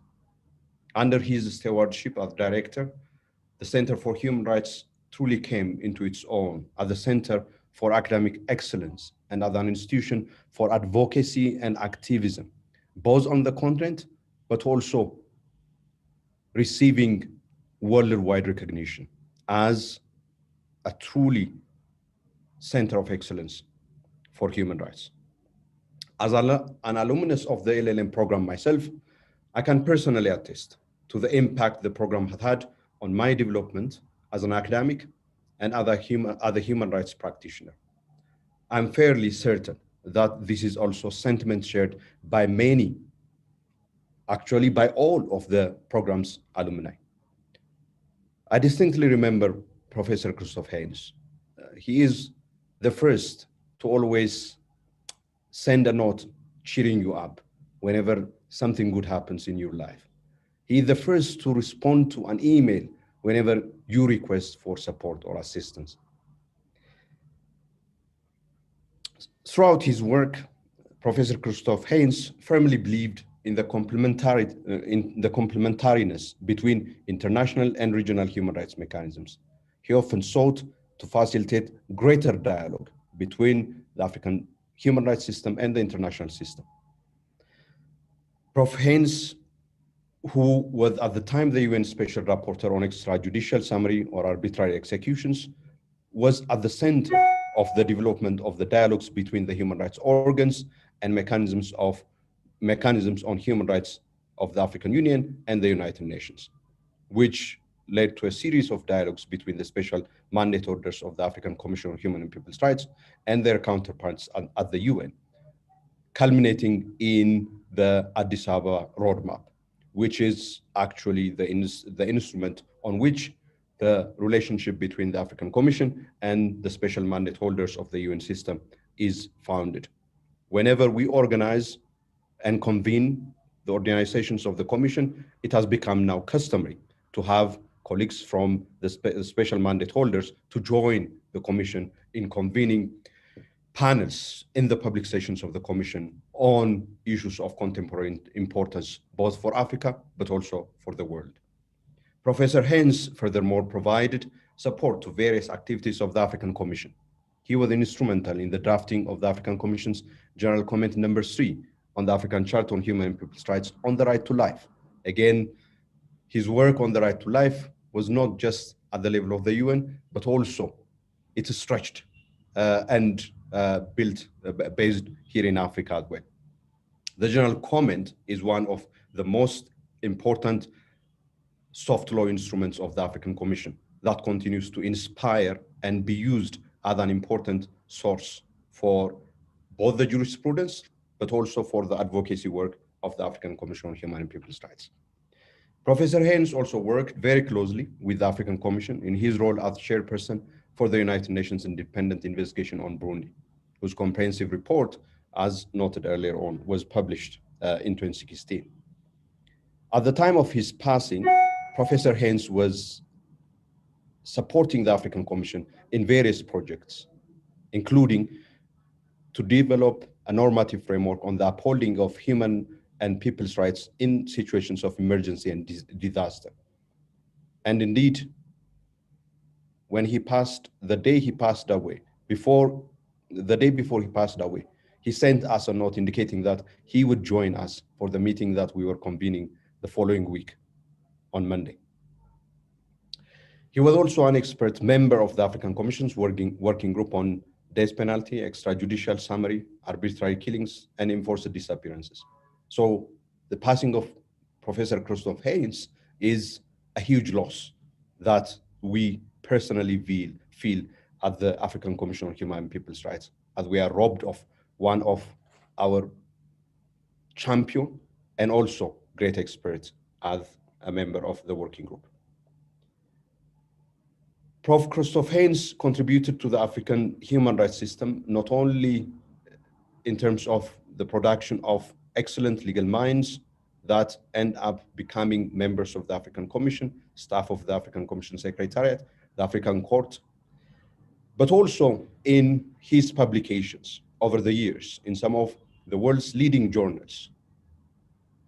His contributions have made it possible for the African human rights system to be recognized, and the contributions of the African human rights system, and indeed the African Commission, to be felt outside of the continent.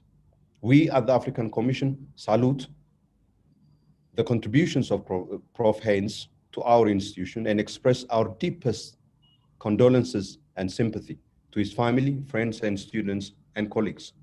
Beyond his undoubted brilliance as a human rights advocate and academic, Prof. Heyns, as many said, would be remembered. And he was so beloved by many that crossed paths with him for his warmth, kindness, generosity, and his openness to involve, invite, and also be with so many. However, as we take time to commemorate his life, let us not be crestfallen by our loss. Let us instead take heart and remember that it is incumbent on each of us gathered here today to do what we can to carry on his legacy.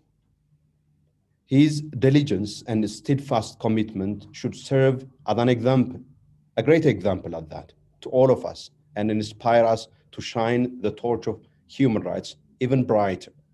That would be the most befitting way to honor his dedication to human rights. As we say in many parts of our continent, a great tree has fallen. May his soul rest in eternal peace.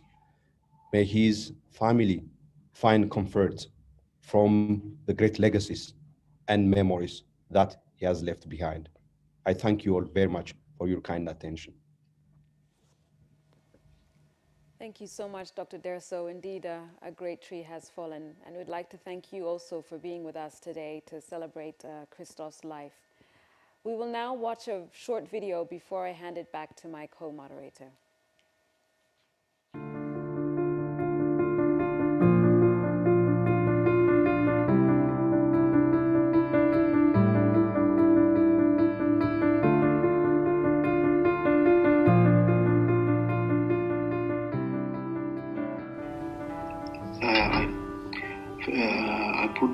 order the 3,750 meeting of the Human Rights Committee. As you know, colleague, after welcoming you as well as the audiences via webcast.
So you think you can tell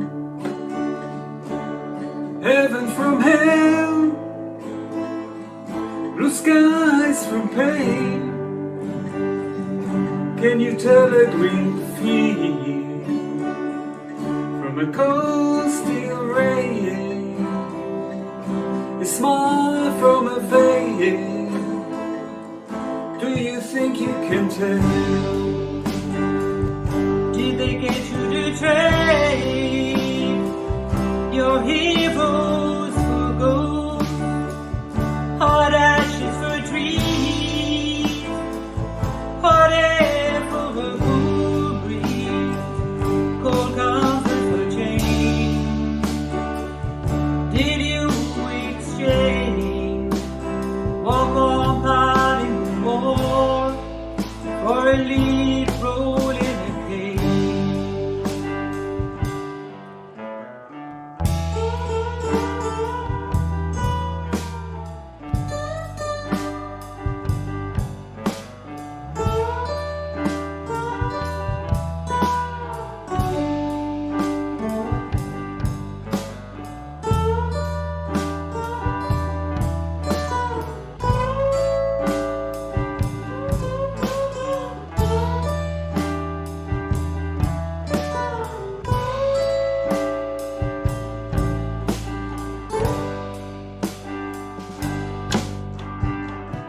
How I wish you were here. We're just two lost souls swimming in a fishbowl, year after year, Running over the same old ground, where we found the same old fears. Wish you were here.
back to everybody after that interlude.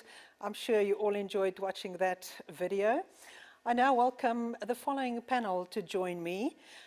Professor Frans Viljoen, Director of the Centre for Human Rights at the University of Pretoria, Professor Charles Vombat from the Institute for International and Comparative Law in Africa at the University of Pretoria, and then Dr. Waruguru Kayongwa, Senior Advisor, Alliances and Partnerships at the Human Rights Watch, and Dr. Thompson Chingeta, Research Fellow on Drone Violence and Artificial Intelligence Ethics, European Research Council at the University of Southampton. At the time of his passing, Professor Heyns was the Director of the Institute for International and Comparative Law in Africa, commonly known as ICLA, an institute he had founded. He was also a former Dean of the Faculty of Law, as well as a founder and director of the Centre for Human Rights between 1999 and 2006. Professor Heyns spent much of his time and energy in establishing and fostering the growth of the Centre for Human Rights and later on ICLA. The current director of the Centre, Professor Frans Viljoen, Professor Charles Vombat from ICLA, and two of Professor Heyns' former doctoral students will now reflect on this part of Professor Heyns' life at the University of Pretoria. Professor Viljoen, may I please hand over to you to moderate the session, please. Thank you very much, Professor Skuman. And once again, Fiorika, Renee, Adam, and the rest of the family, our deep condolences, friends and colleagues across all corners of the world. We saw in the outpouring of grief that happened, Fiorika, that many words and metaphors gave us some reassurance. I think we heard again the baobab, we had suncatcher. But one word that I want to focus on today is the word impact that so many people used. Clearly, many of us remembered the influences Christof had on our lives, whether it was a chance meeting, whether it was a decades-long relationship we had with each other. Everyone testified to that. But for Christof, impact was also a scholarly endeavor. And I had the privilege to work with Christof on a project around the impact of the United Nations human rights treaties in selected countries across the world. And I thought I'll use this impact work as a prism to look at the ways in which the sentiments around impact have been refracted in different dimensions that also beamed into the lives of all of us at the center. And the first dimension I look at is that of the vision. And I think so many people already touched upon that today. Our impact study, to start there, started in the 1990s, and those were the years that Ms. Mary Robinson was the High Commissioner for Human Rights. And those were also the years before, in international human rights law, there was this discursive turn from standard setting towards the impact of human rights. And I think to Christof, understanding this turn came very intuitive because for him, human rights only really mattered if they mattered to real people. So Christof had the foresight to anticipate this shift, and he had the vision to conceive of this study, to combine the width of a multi-country study with the depth of close documentary analysis and personal interviews. And in the process, I think he helped to really blaze the trail for a self-standing discipline, the discipline around impact studies, just as he had previously done with his work under the African system around the establishment of regional human rights system studies focused on Africa, and later, as he would do together with people like Dr. Thomas Probert on the right to life and freedom from violence studies. At the center, obviously, Christof's visionary leadership was legendary. It is his vision of excellence and contextual African-based training that drove this process to establish the Masters in Human Rights and Democratization. He believed that we should draw students, the excellent students from the continent, to remain in the continent for postgraduate studies and preferably at Pretoria, and not go to the Yales of the world as he had the privilege to do. It was his beautiful mind that conjured up the idea of MOOCs as a vehicle for human rights training, whether it was at the national level for the schools, whether it was at the regional level, at the African level for African universities, or eventually for all universities in the world with the Nelson Mandela. And it was his resolve to make documents and scholarship accessible to all audiences, particularly in Africa, that gave birth to the Pretoria University Law Press. The second dimension is collaboration. Many have mentioned Christof's collegiality and interpersonal relationships, and I think that Christof always sought out ways of working with other people, and in the process he invariably brought out the best in all of them. Our impact study was also very collaborative, 20 researchers in the 5 UN regions covering the world. Within the center, I think Christof gave and got great joy in building teams, using everyone's best to create the synergy, shaping, sharing relationships. And in this sense, I think his sense of the collaborative and its importance is what made him see in every team member, every person, a complex individual who was worthy of his moments of presence and his special touch. The third dimension is that of follow-up, determination, going through with a task. In the impact study discipline, very much emphasis is placed on follow-up. And our impact then study that was eventually published in 2011 also saw its own follow-up. I remember well, some few years back, this book, the study of 2001, lay there, and Christof had this mischievous look in his eye that I think others mentioned, like Cecile. And he said, it will soon be 20 years. And I knew there will be a follow-up work that will again look at these 20 countries that we looked at the impact of the United Nations treaties at. And in fact, we were busy with this, completing this together with Professor Rachel Murray at the time of Christof's untimely passing. We'll certainly complete that. With unparalleled purpose and passion, he never shied away from putting hours in to follow up and follow through on his dreams. And I just give 2 examples of this work in the center. With pulp, he not only dreamed up pulp, but he was prepared to shepherd quite a number of manuscripts. And that meant meticulously paying attention to layout and footnotes and consistency. And he was very happy and prepared to do that. Now, as far as the moods are concerned, I remember a day, early years, 1993, we were in Lusaka. The final round was destined to take place the next morning, difficult times in Zambia. And the announcement was made that Lusaka had run out definitively out of fuel. Students were staying at one end of Lusaka, and they were supposed to be at the final round venue early the next morning. So Christof led a delegation. He sought out and found the head of the transportation division of the university, and it was only Christof's tact and persuasion that got the very revered, very treasured fuel reserves to be opened, and he saved the day. That was Christof for you. He was not only one to saddle wild horses, but he also rode them happily through rough terrain. He was an exceptional visionary with the wherewithal to make dreams real. We at the center, including all our partners and alumni, have been blessed with this remarkably gifted, fearless, warm, compassionate, beloved colleague, mentor, and friend. Although we all miss you dearly, Christof, your impact remains inscribed on our lives and on the center's continuing work. I now will call on Professor Charles Fombat, who has worked in ICLA together with Christof since 2011, to also share some of his thoughts about the highlights in the years since the establishment of ICLA. Charles, over to you, please. Thank you very much, Professor Filion.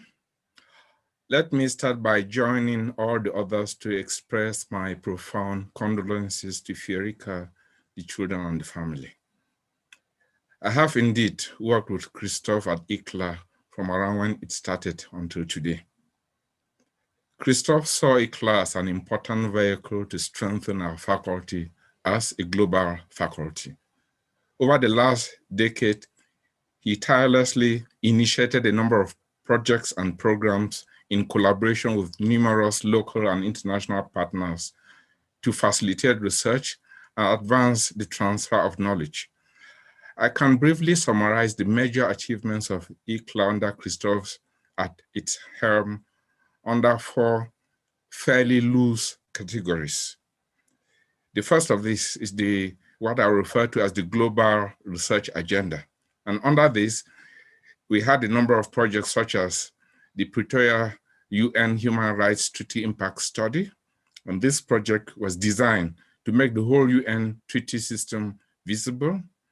There was the Freedom from Violence project, which was linked to the Sustainable Development Goal 16 project that has brought together a collaborative research network of researchers from all over Africa.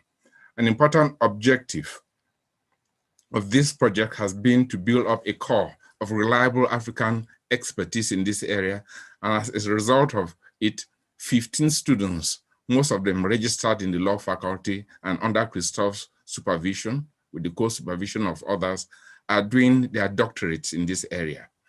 Other projects under this global agenda include the law on the police use of forces, the law on peaceful assemblies, the impact of national commissions of inquiry, and research on autonomous weapons. The second category of Christof's work relates to research on African constitutions and constitutionalism in Africa. This has led to 3 significant achievements.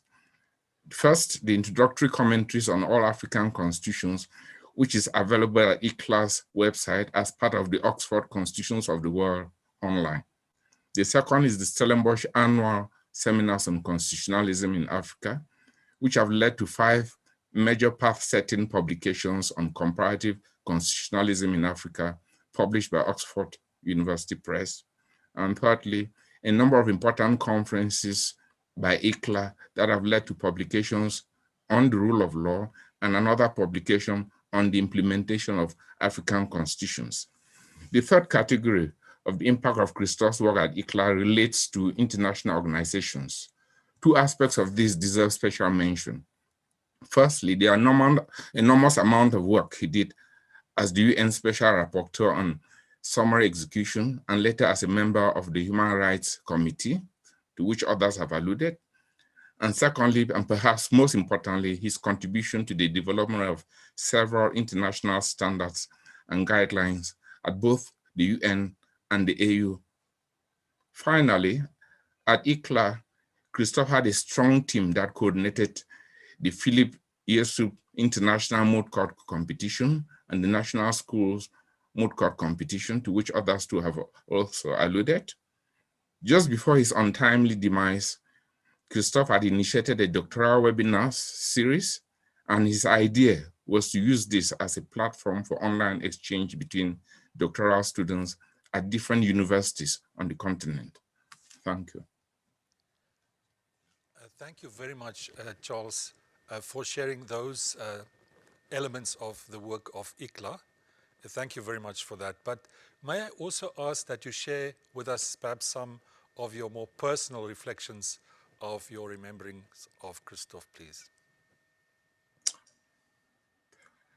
At the personal level, I must say that it was a profound privilege and enormous source of inspiration to have worked with Christof for this 10 years plus. In spite of his formidable intellect, Christof combined incredible achievement with simplicity, genuine warmth, and great personal grace. What will endure in my mind about Christof is his exceptional generosity. He was a great visionary, as others have said, who endlessly created opportunities for others like me, but never sought any glory for himself. In his vision and zeal for transformation, Christof was far ahead of everyone else in our faculty, and he never missed an opportunity to make things happen for the faculty.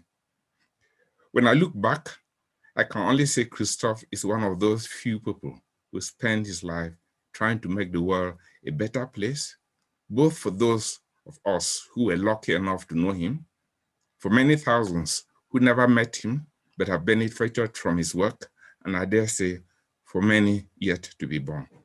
Thank you. Thank you so much, Charles, for also giving those personal reflections. Let me now turn to two of Christof's doctoral students. They've been introduced, Waruguru and Thompson. Waruguru, starting with you, you were also an Human Rights Democratization in Africa student at the center in 2003, actually the same as Dr. Solomon Darso, the same here. And Thompson, you were part of the class of 2011. Please, could you share with us some of your reflections on Christof's influence on you as master's students? Waruguru, starting with you, please. Thanks, Professor Franz. It's an honor to say a few words about Professor Christof. And I just want to thank the university for organizing the symposium and inviting me to participate.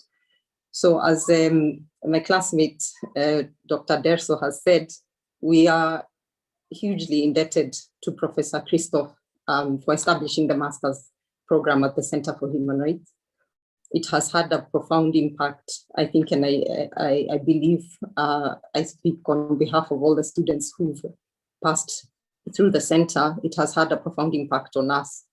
Professor Christof was a great teacher, an intellectual, and he was able to distill complex ideas and disseminate them and convey them to his students. He genuinely engaged with us. He answered our questions. He listened to our feedback, responded. I remember his lecture on the struggle approach. I'm sure others will too. That was, I think, either the first lecture or one of the first lectures that we had when we started the master's program in 2003. It was a riveting lecture to me. I personally had never heard of anything, like the struggle approach, but it set the tone for the rest of the master's program, where we were expected to be analytical, to think beyond the box, to push boundaries of what we thought we knew, and to explore ideas, to envision change, and more importantly, to go forth and be that change, make that change that we envisioned. That was his inspiration to me that year. I'd also say that he and his family were very gracious hosts. They invited us as a class to their home on several occasions. We had dinner there. We always felt welcome and truly appreciated the warmth and the generosity. We also appreciated the good food, which for us was important as students, but also that feeling of home when so many of us were away from home that year. Thank you. Thank you very much, Waruguru. And let's turn to you, Thompson, with the same recollections about the master's period of your exposure to Christof. Thank you very much, Professor Fionn. So basically, two issues that I would like to highlight. The first one relates to my dissertation as an LLM student at the University of Pretoria, where I focused particularly on the issue of armed drones, whether targeted killings through armed drones by the United States and other countries was within the confines of the law. My choice of that particular topic was because my interest in armed drones was introduced by lectures which were given by Professor Christof Heyns to our class, because then he had just started his mandate as the United Nations Special Rapporteur on extrajudicial or arbitrary executions. So that dissertation, if it was not for Prof. Christof Heyns, perhaps I would not have an interest in armed drones as I have even up to date. Years later, I would even say that I continued with my interest in issues of armed drones that sometime in 2016, we co-authored with Professor Christof Heyns, Professor Dapo Akante, and Professor Lawrence, to co-author an article that is titled International Law Framework Governing Armed Drones, which actually won the law article of the year from the International Comparative Law Quarterly in 2016 at the University of Cambridge. So that is the first aspect which I say he had an impact, at least when I was an LLM student then. The second aspect, shortly, as you may recall, the second part of the LLM studies, we visit partner institutions where we do some research there.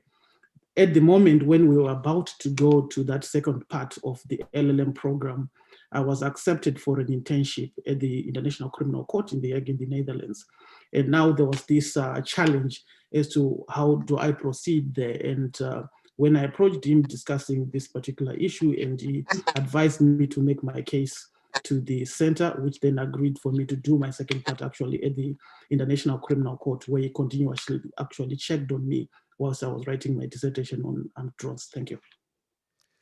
Thank you very much for sharing with us both. And so sometime after completing your master's degrees, you both went on to undertake doctoral studies, and you did so under Christof's supervision.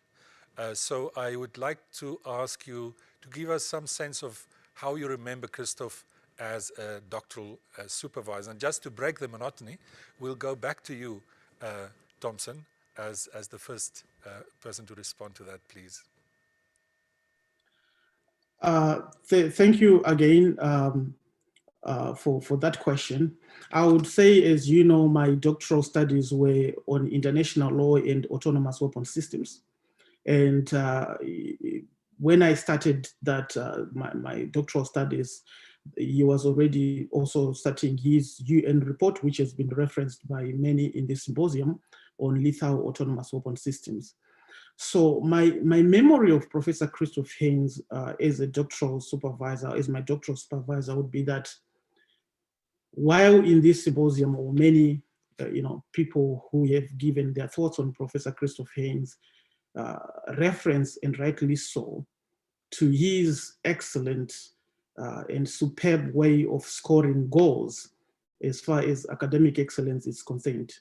One of the memorable things about Professor Heyns as a doctoral supervisor is also he mastered the art of passing the ball, to his doctoral students, creating chances for them to also score goals and develop for the future. So while I was studying under his supervision, my doctoral studies, he constantly insisted that my studies should not only be theoretical, but also have an impact in the real world.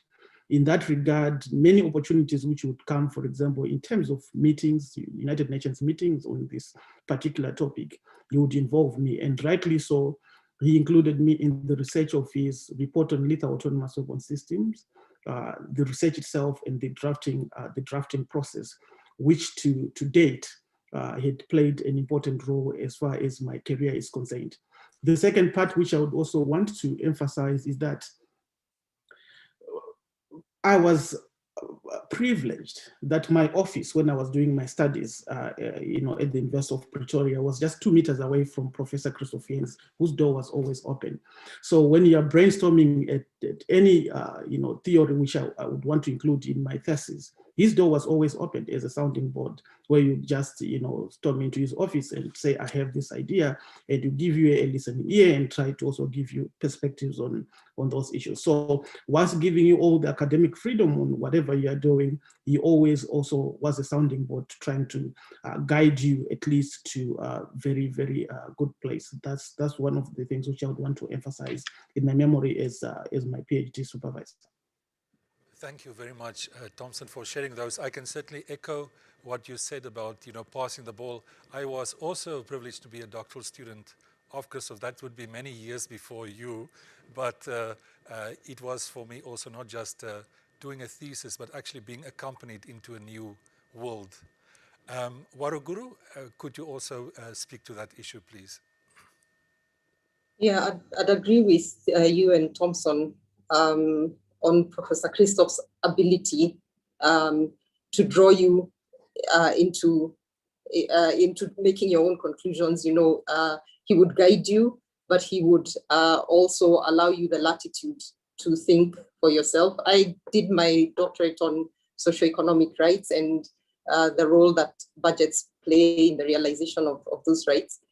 I had the idea, I didn't have a very good roadmap to how I was going to write the thesis, but I benefited greatly from his encouragement, his helpful suggestions. He guided me to resources that he knew about and also contacts from his vast network. He was keen for me at the same time to also broaden my horizons and get involved in other things that the center was doing, so other relevant things. So I engaged in editing manuscripts that were relevant to my area of focus. And we jointly wrote an article on constitutions of Africa, and the idea of which came from one chapter in my thesis. And the goal there was to introduce me to publishing, which I really appreciated. But more than a teacher or a mentor, Christof was also a friend. I recall one day we had a scheduled meeting to discuss a chapter. And on that day, a dear colleague at the center passed away. We were all in shock and grief. And I went upstairs to Christof's office. He met me at the door and asked how I was holding up. I couldn't answer. Tears filled my eyes. So he came over, he gave me a hug. He wiped the tears from his own eyes and we sat down. We eventually got round to discussing my chapter, but not before we had, walked down memory lane. And remember Jill, our dear departed colleague. That was Professor Christof. He was warm, compassionate, and he was generous with his time. Thank you very much to both of you for sharing that. But I think the last aspect to cover, the doctoral studies wasn't the end of the road for both of you. You were also working closely with him, connected to his work in the United Nations. And Waruguru, you were at the time a research fellow to the UN Special Rapporteur on the rights to freedom of peaceful assembly and of association. Could you share with us some of your insights and the collaborative work you did with Christof over that period, please? Yes, I started as research fellow to the then UN Special Rapporteur on the right of assembly and association, Maina Kiai. I started in 2012, and it was a pleasure to work with Professor Christof and his team.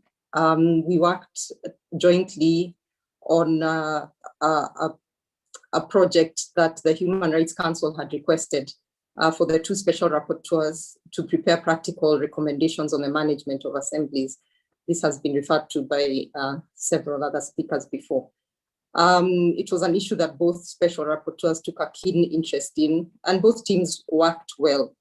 And on this global stage, Professor Christof's intellect and his expertise shone through. He paid attention to detail. He thought through all the angles of combining, his mandate and the mandate of assembly and association. The issue there, of course, was managing assemblies, protests. So there were also differences in views and differences in ideas. There were challenging moments where these issues had to be thrashed out, but the atmosphere of collegiality did not diminish, and he remained solution-oriented. He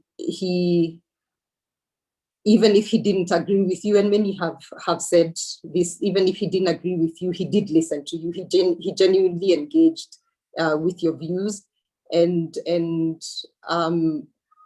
gave you the opportunity to convince him that what you were saying was the right path to take. I think it's a testament to Professor Christof's tenacity and his passion that we now have an excellent general comment on the right to peaceful assembly.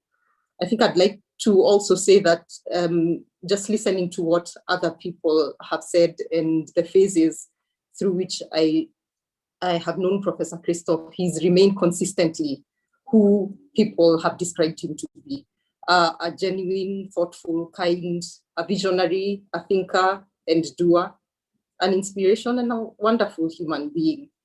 He left behind a towering legacy. And I'd just like to say to his family that I share in your grief and the loss, but I hope that you, his colleagues and friends, can find comfort in knowing that he was greatly admired and respected. Thank you. Thank you very much for that, sharing that with us, Waruguru. Then Thompson, maybe then in conclusion, you also had the privilege to work with Christof as UN Special Rapporteur, and in a sense it brought you to focus where you are focusing now on drone violence and artificial intelligence and the ethical implications thereof. Could you please elaborate on Christof's influence on you professionally in the context of your collaboration at that time, please? Thank you once again. Sincerely, I can actually say there is nothing professionally, and I say this in all sincerity, which I can talk about without actually reference to Professor Christof Heyns' hand in it. For example, my recognition as one of emerging and leading scholars on autonomous weapon systems, artificial intelligence, drone violence, and international law. It is mainly because that Professor Christof Heyns opened many doors for me in this regard. Not only did he travel in most of his meetings, be it at Oxford, at Harvard, at the United Nations, with me to present his report, the first one which I also participated in researching and also writing, the Lethal Autonomous Weapon Report, which basically formed the basis of the current discussions of the United Nations on autonomous weapon systems.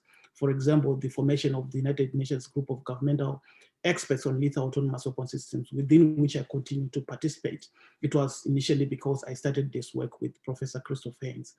Indeed, many of my appointments have been upon because of the wisdom and the recommendations given by Professor Christof Heyns. For example, I've been appointed part of the International Panel on the Regulation of Autonomous Weapon Systems, the International Committee of Robots Arms Control, all that are working within the framework and the margins of the United Nations group of governmental experts on lethal autonomous weapon systems, all because of the contributions that Professor Christof Heyns gave within that sector.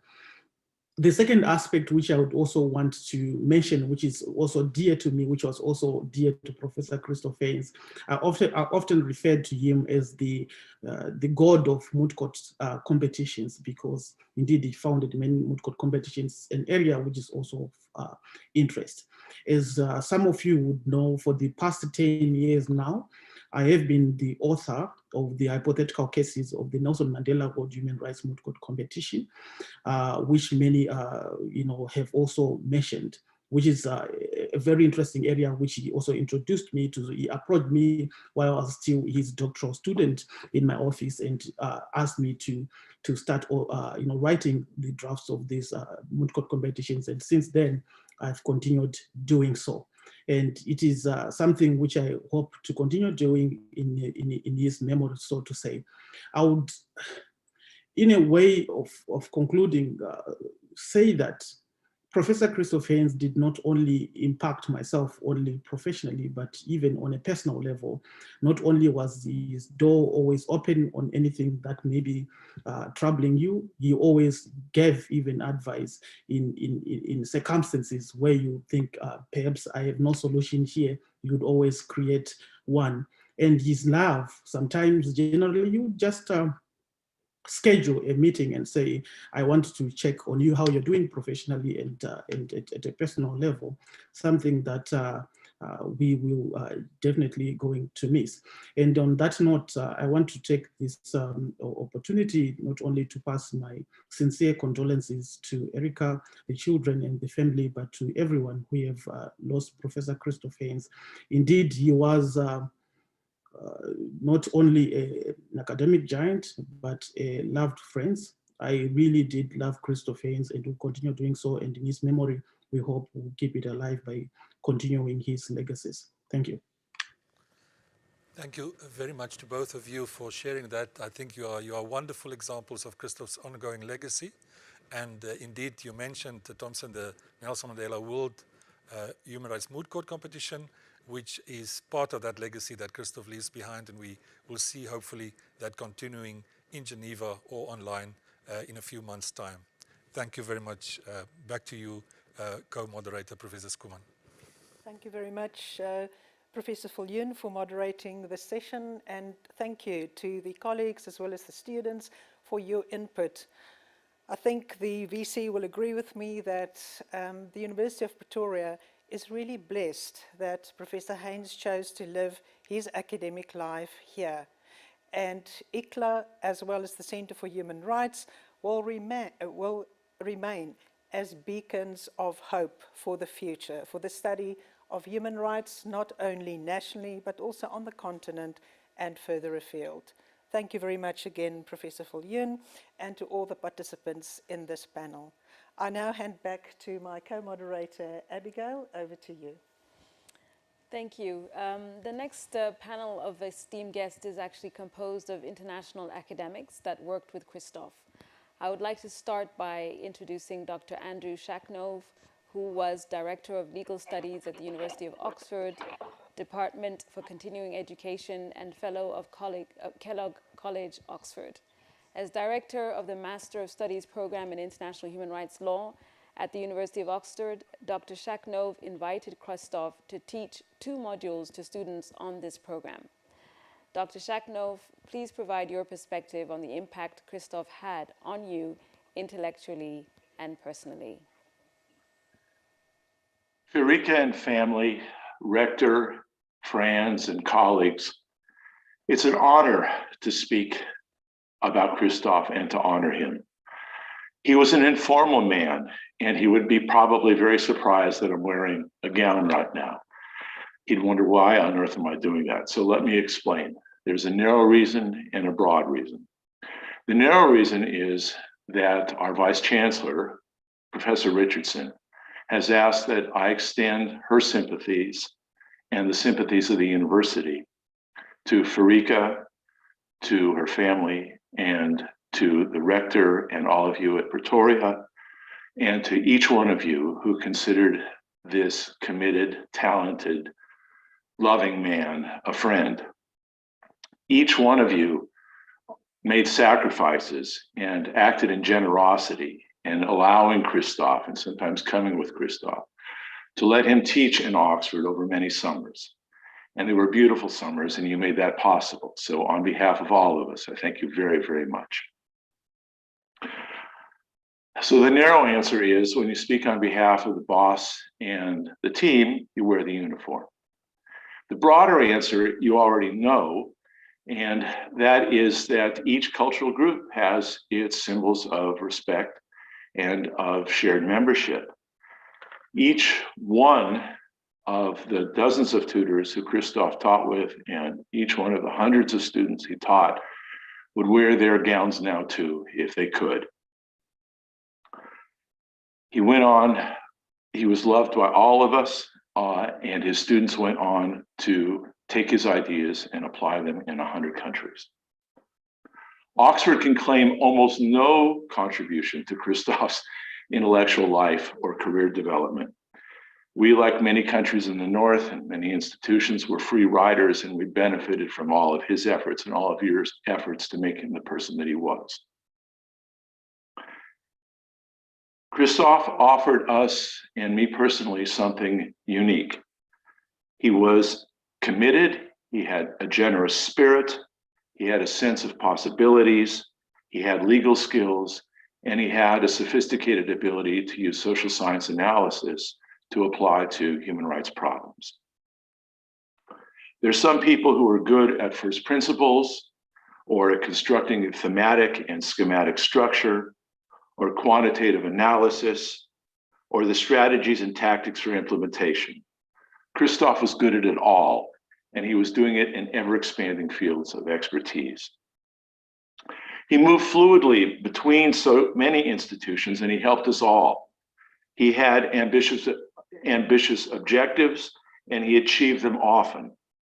He did so in part because he had the imagination and moral compass to see what was desirable and the shrewd ability to recognize the limits of possibility. Christof was good at it all. And he was an innovator, he understood social change, and he understood his role in it. This gathering is testament to how many institutions Christof was involved with. And Christof understood and changed us all. Alongside each of us stands a great many students, colleagues, and victims of human rights abuses whose actions he helped in life-changing ways. But as a person who was involved in so many institutions and helped so many of us, he had a charming irreverence for each one of our institutions. My own example is that due to requirements of our universities and our donors, Christof and I felt it was a necessity to hold an AGM each year of a dutiful length. And so Christof suggested, well, 2 hours sounds about right. So why don't we go canoeing up the Thames in an area where Lewis Carroll used to row Alice and her sisters and have our AGM. And he further suggested that my Labrador Retriever take the minutes so the confidentiality could be assured. And he, probably my fondest memories of Christof, and I may be unique in this room, are of being with him at AGMs. Frederica and family, rector and friends and colleagues at Pretoria, it was a privilege to be included in your lakeside service for Christof a couple of weeks ago, and to be a member of your community and join your community for just a brief moment. What you said helped a lot, and I thank you for that. The service raised for me a question that I leave you with. Why, apparently, is there no thoughtful thematic book on the role of Afrikaners in the anti-apartheid and human rights movements? Cato Regan thinks it may have something to do with modesty. You will know better than I. Perhaps one of your students will think about writing this book and maybe make a dedication to Christof. Thank you. Thank you, Dr. Shakno, for sharing what you knew to be Christof the intellect and Christof the person. Indeed, he changed all of us. I would like to now turn to the next circle of conversation composed of 3 panelists. First up would be Professor Veronica Gomez, who is the president of the Global Campus of Human Rights, which brings together 7 master's programs across the world, of which the Human Rights and Democratization in Africa program is one. The Global Campus also supports the Nelson Mandela World Human Rights Moot Court Competition. Professor Gomez, welcome to you. The second panelist will be Dr. Sharath Srinivasan, who is the co-director of the Center of Governance and Human Rights at the University of Cambridge.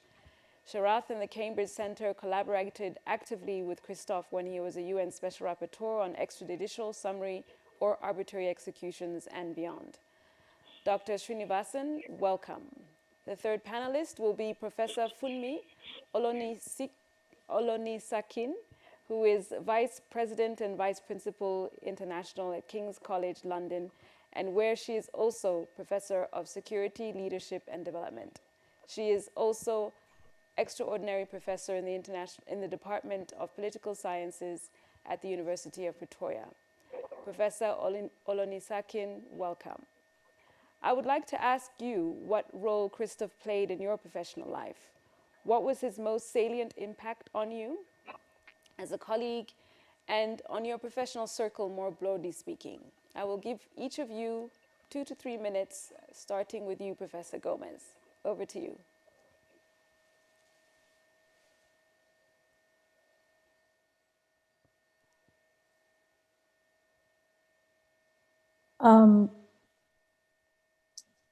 Christof was there at the inception, at the present, and he will be part of the future of our organization, the Global Campus of Human Rights, an alliance of 100 universities around the world. He was at the inception because the germ of our organization more than 2 decades ago was a European network of universities and a regional masters.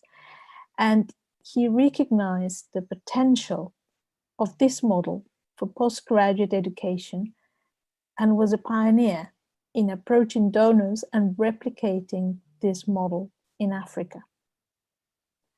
The outcome, a multi-award winning program and a human rights center with hundreds of graduates throughout the continent, has been the engine of human rights education and capacity building in Africa. It has also been an inspiration for the establishment of university networks in other regions of the world and the ignition of the sort of synergy that a few years later made the Global Campus of Human Rights really possible.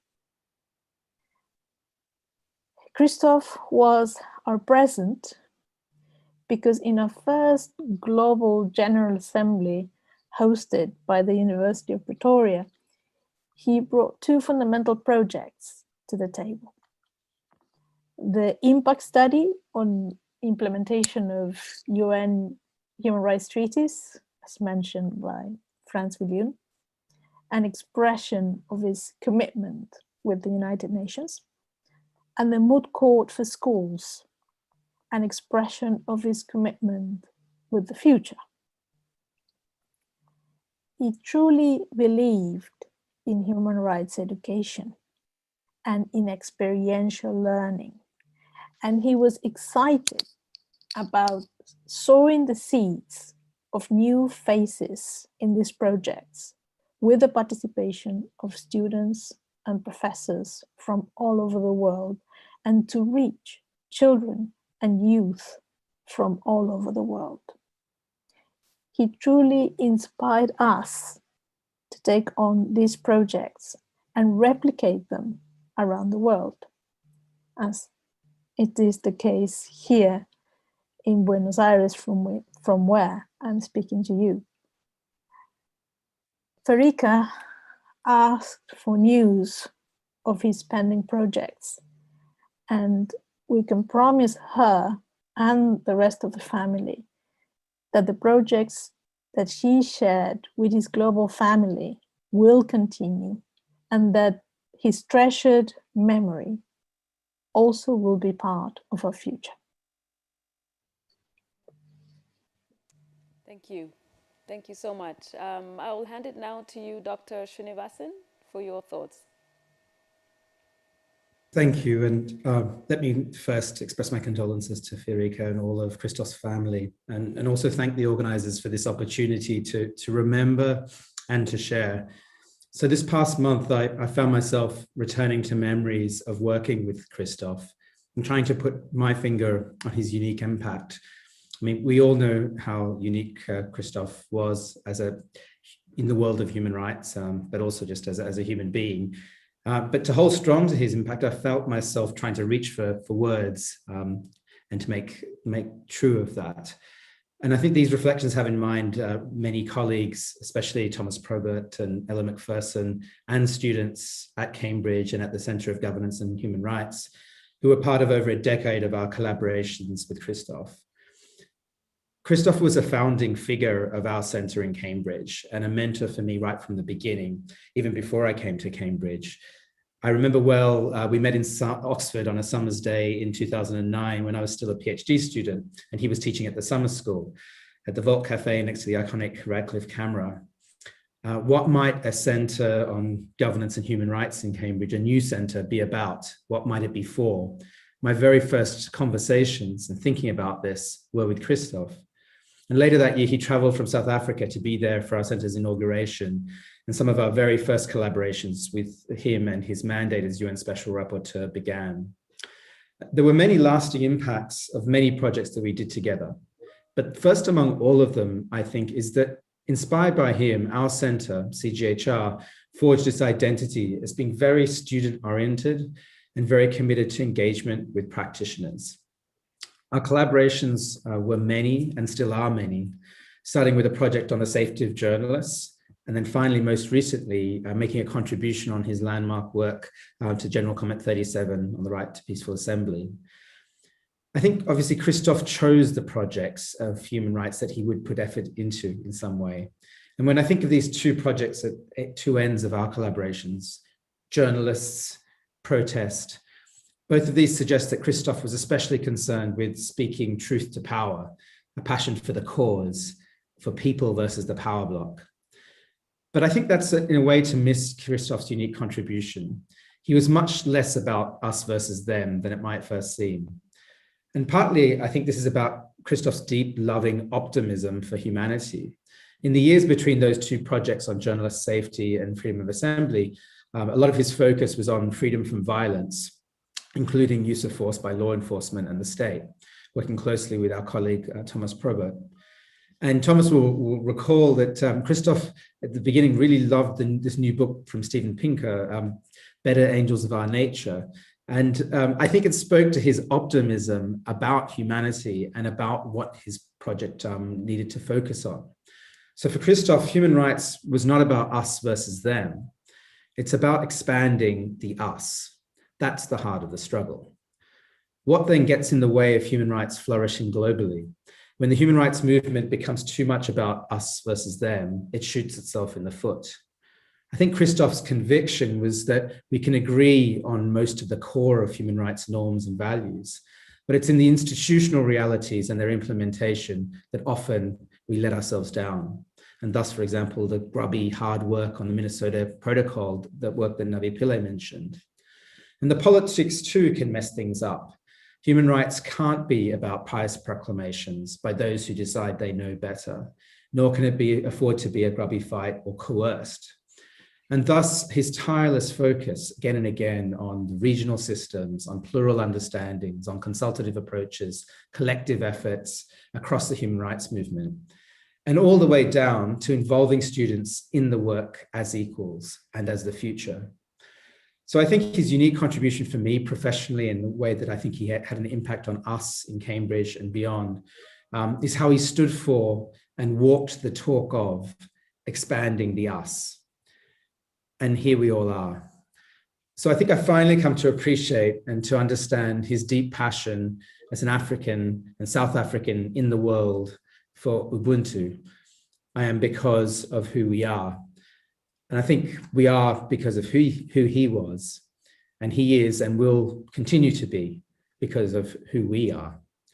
Christof's impact continues through all of us, far and wide, and it's a special moment to be able to share this with all of you. Thank you for taking the time to do so, Dr. Srinivasan.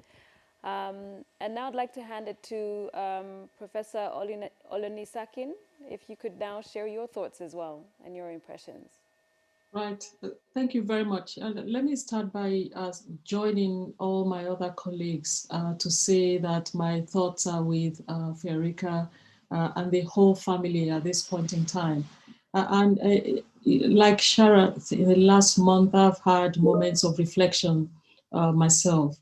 My own association with Christof has to do, is well embedded in my association with the University of Pretoria, where as an early postdoctoral fellow, I went to Pretoria, and in a sense, that is where I can say that my career as an academic started in earnest. And so my affiliation with that university, my work in the Department of Political Sciences before I returned to King's, and my subsequent return to Pretoria. In any case, it's now been a career-long association because I remained a research associate and presently, as was said earlier, as an extraordinary professor in the Department of Political Sciences. That has had Christof really both sometimes at the center of it or the margins of it, the things I took for granted, because until 2019, and I should say since 2012, 2013, when I worked with Professor Sandy Africa as PI as one of the PIs on a Templeton Foundation grant, when Professor Maxis Kuhlman would seize every opportunity. Many of you know that she was quite friendly with Christof. We'll seize every opportunity to bring us together. I think that has had a profound impact in a number of ways, only two of which I'll mention. I got to see Christof's collegiality in every sense. I think I know more of his own interdisciplinary work because of that project, which was on social cohesion. Because of Christof, one of the pillars that I led with Sandy Africa had to do with bringing the question of unlawful killing.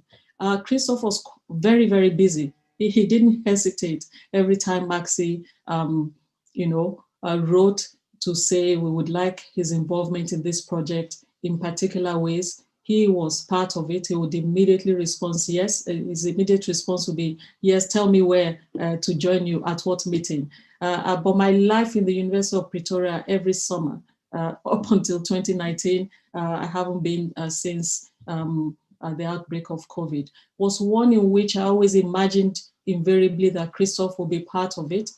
Another big moment that stood out for me was when I was appointed a member of the Secretary General's Advisory Panel for the review of the UN peacebuilding architecture. As soon as Maxi wrote to everyone saying I got this appointment, the next thing Christof did was to say, congratulations, let's have coffee.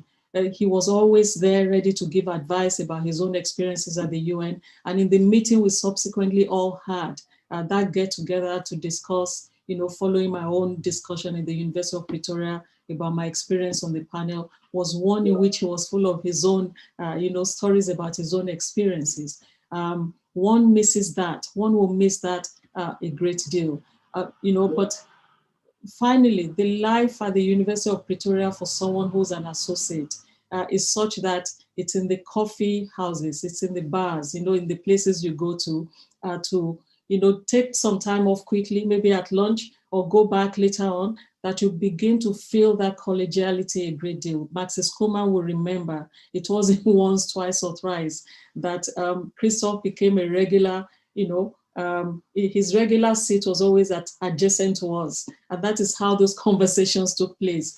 And I missed that. And I'm sorry that I took that for granted.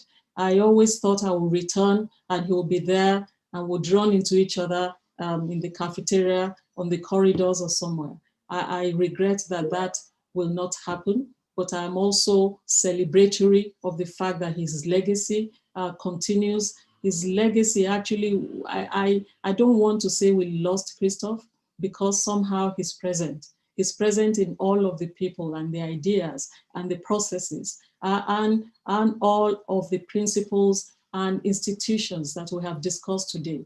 And I very much appreciate that. And my thoughts will always be, if there's anything I can do to contribute in any way to any piece of work, I would readily do that. My thoughts are with Ferica and the whole family. Thank you so much.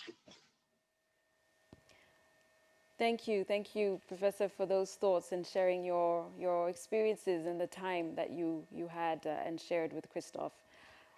Perhaps in order to close our panel discussion, I'd like to come back to each one of you, and if you could share in a couple of words what memory stands out for you when you think of Christof as a person. If you could share in a couple of words, maybe we can go in a slightly different order. We can come back to you, Professor Olisakin, if you want to share in a couple of words what stands out for you in terms of a memory of Christof as a person. Wonderful. I think I have to wrap that person in that certain location. And what I would describe him as, I was thinking of this a few days ago, is as a VIP scholar and an easy person to get along with. But when I say VIP scholar, who set a gold bar, if you like, I mean, not in terms of the casual everyday way, that is represented by values, by his ideas and intellect, and by the people he invested in. That's what I mean by VIP scholar. He set a gold bar, and I think that gold bar has, in a sense, the molten elements of the gold bar before it was purified are to be found in those three ideas: values, ideas and intellect, and the people that he invested in. That makes his legacy so very secure. That's how I would like to leave my memory of Christof. Thank you so much. Thank you. And Dr. Srinivasan, what what about your thoughts? Yes, Christof was the guy I always wanted to work with more, if only ever time would allow. And I said that to him most recently, explicitly, on a project, an unfinished project on a handbook of freedom of assembly with Thomas Probert and Michael Hamilton, that was as part of much of the attraction. So I think what really summarizes Christof for me is, a life of doing good things, of doing great things, but also having good times, in a sense. He definitely had a special knack for that. And I think the fact that what he shows us is that spread that wide and it can change worlds. You can bring people together and you can make so much more happen. And I think he just had this deep, innate understanding that if we're for a common humanity, to fight for it, we have to live it first. Thank you. Thank you so much. And for you, Professor Gomez, what lasting memory would you like to share? First, some adjectives: soft-spoken, gentle, kind, solid, and then crescendo, determined, and formidable, really. And just two experiences that really define him for me, which are feeling embraced by his family. We used to hold governance meetings at the University of Pretoria, governance meetings of the global campus that involve professors from all the corners of the planet. And Farika and him would open the home to receive us and to hold us as part of their international global family. And that was an amazing feeling for all of us, what we felt when we were there with them, feeling embraced by them. And the other experience is just the excitement, the prospect of his leadership and inspiration when we were working on projects together, when we were planning the moot courts for schools, the South American version, when we were talking about the impact study, when we were talking about offering comments from the inter-American system to his peaceful assembly observation, general comment. The excitement felt not only by me, but especially by the rest of my colleagues, the colleagues that didn't have the chance to be in contact with him during governance meetings of the global campus or other events, but they got to have for a moment what the students, the masters and the other courses that he taught in Pretoria and in other universities in Africa or around the world had, and the prospect of sharing these projects with him brought a lot of excitement to my colleagues. So it's a great feeling to think of him. Thank you so much for your reflections, to all of you, in fact, for sharing what Christof was to all of you. He clearly left an indelible mark on the academic community far and wide, and has been an inspiration to a generation of new leaders and practitioners. That brings that discussion to a close, and we will now watch another short video before I turn it back to my co-moderator. Thank you.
Welcome back to everybody after that show of pictures very dear to the family and also to colleagues all around the world.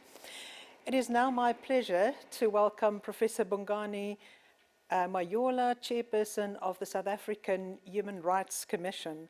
Professor Heyns and Professor Mayola's paths crossed when Professor Mayola was Dean of the Faculty of Law at the University of the North, and they worked together on the Integrated Bar Project.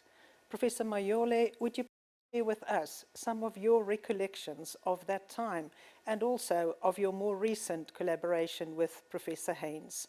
Professor Mayola, please.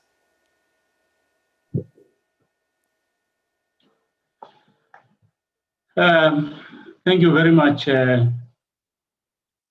for this opportunity. I would like just to say to the Vice Chancellor and the community of the University of Pretoria, thank you very much for giving the opportunity to the South African Human Rights Commission and myself to speak in this very important symposium in memory of Christof Heyns.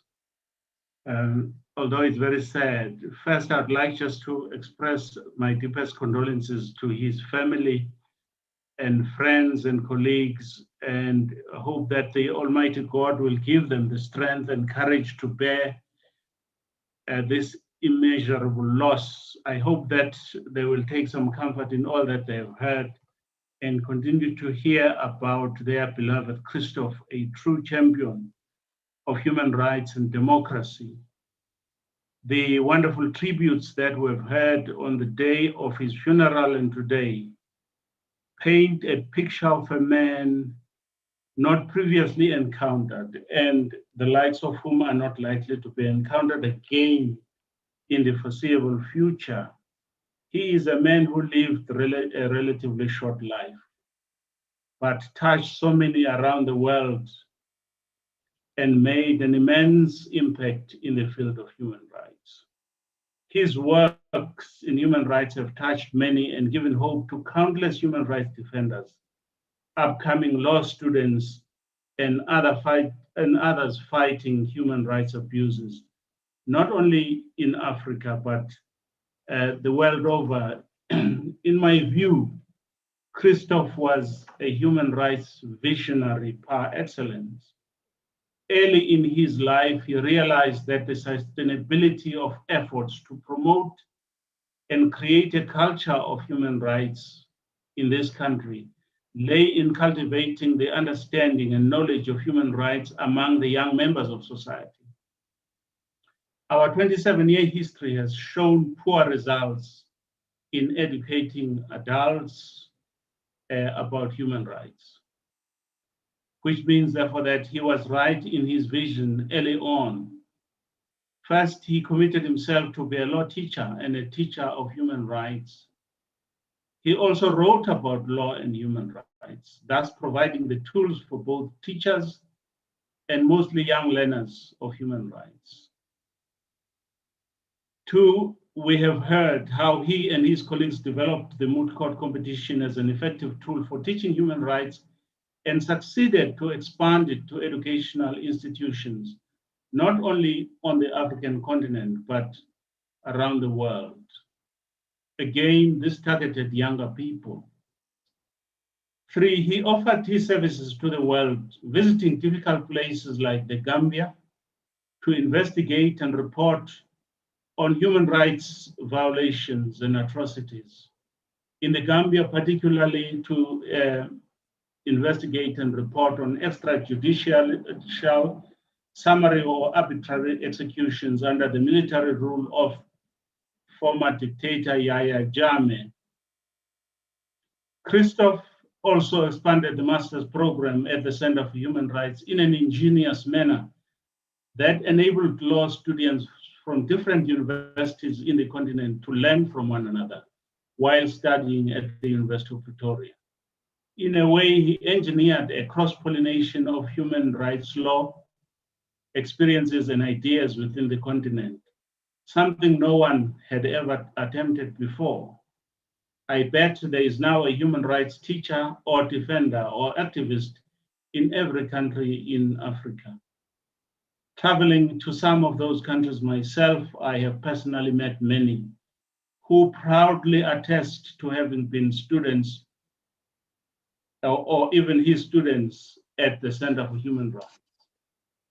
In the not so distant past, Christof introduced to the South African Human Rights Commission the Moot Court Competition for Schools, a program that seeks to introduce, through participation, primary school kids and their relatives and friends to human rights and to use some of their daily experiences to teach them about human rights. The day I heard of his sudden death, I wondered whether something in him had told him to find a more sustainable and ideal home for this program before that tragic day. The long-term results of these initiatives is that especially South Africa will get to a point where most young persons and most adults will embrace a culture of human rights, thanks to his efforts. A time when the respect for human rights will be second nature in the overwhelming majority of the people of this country. The founders of our democracy and drafters of our constitution dreamt of a society characterized by respect for and a culture of human rights in this country. Through the vision and actions of Christof Heyns and his colleagues, that dream is now within our grasp. It can take time, but the seeds thereof have germinated.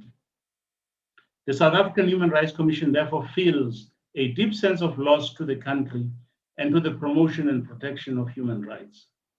Prof. Heyns has been a pillar of support to the work of our commission and to me personally, and for which I'm irrevocably and immensely grateful.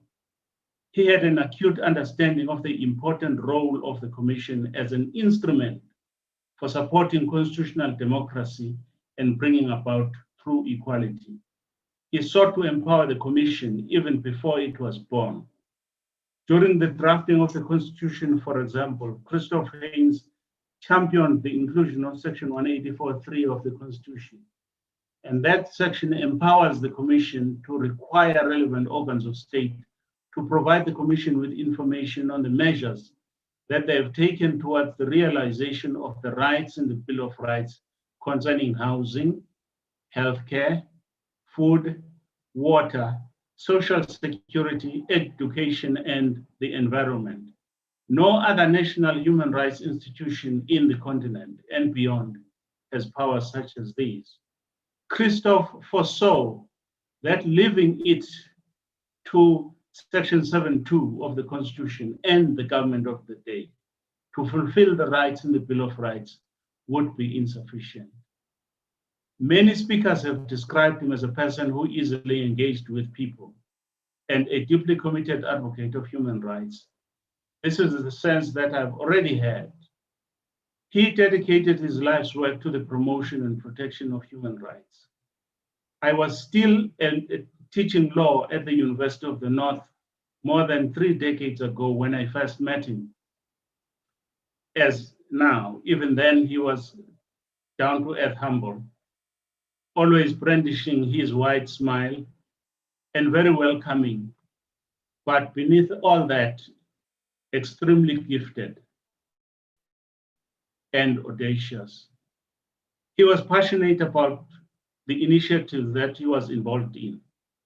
Soon after meeting him, I realized we were in a program called the IBP with him and Sipho Mahamba, and the IBP was a program that had been initiated by Professor and now Judge van der Westhuizen and Michael Risman of Yale University, and Sipho Mahamba, a distinguished lawyer with both local and overseas experience. The program aimed at beating challenges that apartheid was throwing at some of the Black graduates. At the time, Black law graduates, especially from so-called historically Black university, found it hard to get articles of clerkship in white law firms. and especially in commercial law firms, which were at that time completely white. And this program, which at some stage Christof directed, and myself and Sibu Mahamba being members of the governing body, achieved a lot to change the complexion of law firms in the country. But that didn't happen automatically. What happened is that Christof, using his charming skills, was able to convince as many law firms as possible, not only in Johannesburg and Pretoria, but also in Cape Town, Bloemfontein, Durban, you name it, everywhere, to accept Black law graduate, even for as short as 3 weeks. And we raised money in order to pay the costs of taking those law students. He always said, you know, once they work there, some of them, the law firm will refuse to release them. And indeed, there are many that at the end of the 3 weeks, the law firm said, can we keep them? And I recall that there were some that actually were even offered longer stays, associateships and partnerships. And eventually we had the first Black law firm, which was headed by one of our students, Thabo Kwinana. And we were very proud of that. And that then led to many more. And the IBP was a truly successful project in the country, thanks to a very large extent to the participation of Christof Heyns. So he will be sorely missed. And we would like to say, may his soul rest in peace. Thank you. Thank you, Professor Mayura, for joining us today and sharing with us your collaborations and engagements with Professor Christof Heyns. Thank you very much. I now have the privilege of welcoming Professor Sandra Liebenberg, who holds the H.F. Oppenheimer Chair in Human Rights Law, Faculty of Law at the University of Stellenbosch. She is an internationally renowned scholar focusing on socioeconomic rights and social justice. Professor Liebenberg was a member of the United Nations Committee on Economic, Social and Cultural Rights and served as its vice chairperson from 2019 to 2020. Professor Liebenberg, please share with us your recollection of your engagements with Professor Heyns. Thank you very much, Professor Skuman, Vice Chancellor Coupe, Mrs. Heyns, who I haven't had the pleasure to meet, and Christof's children and other colleagues.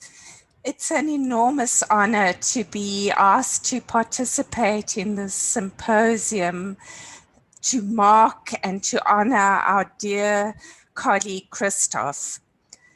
I think one of the factors that really made Christof so unique was his belief in the unity of the Human Rights Project.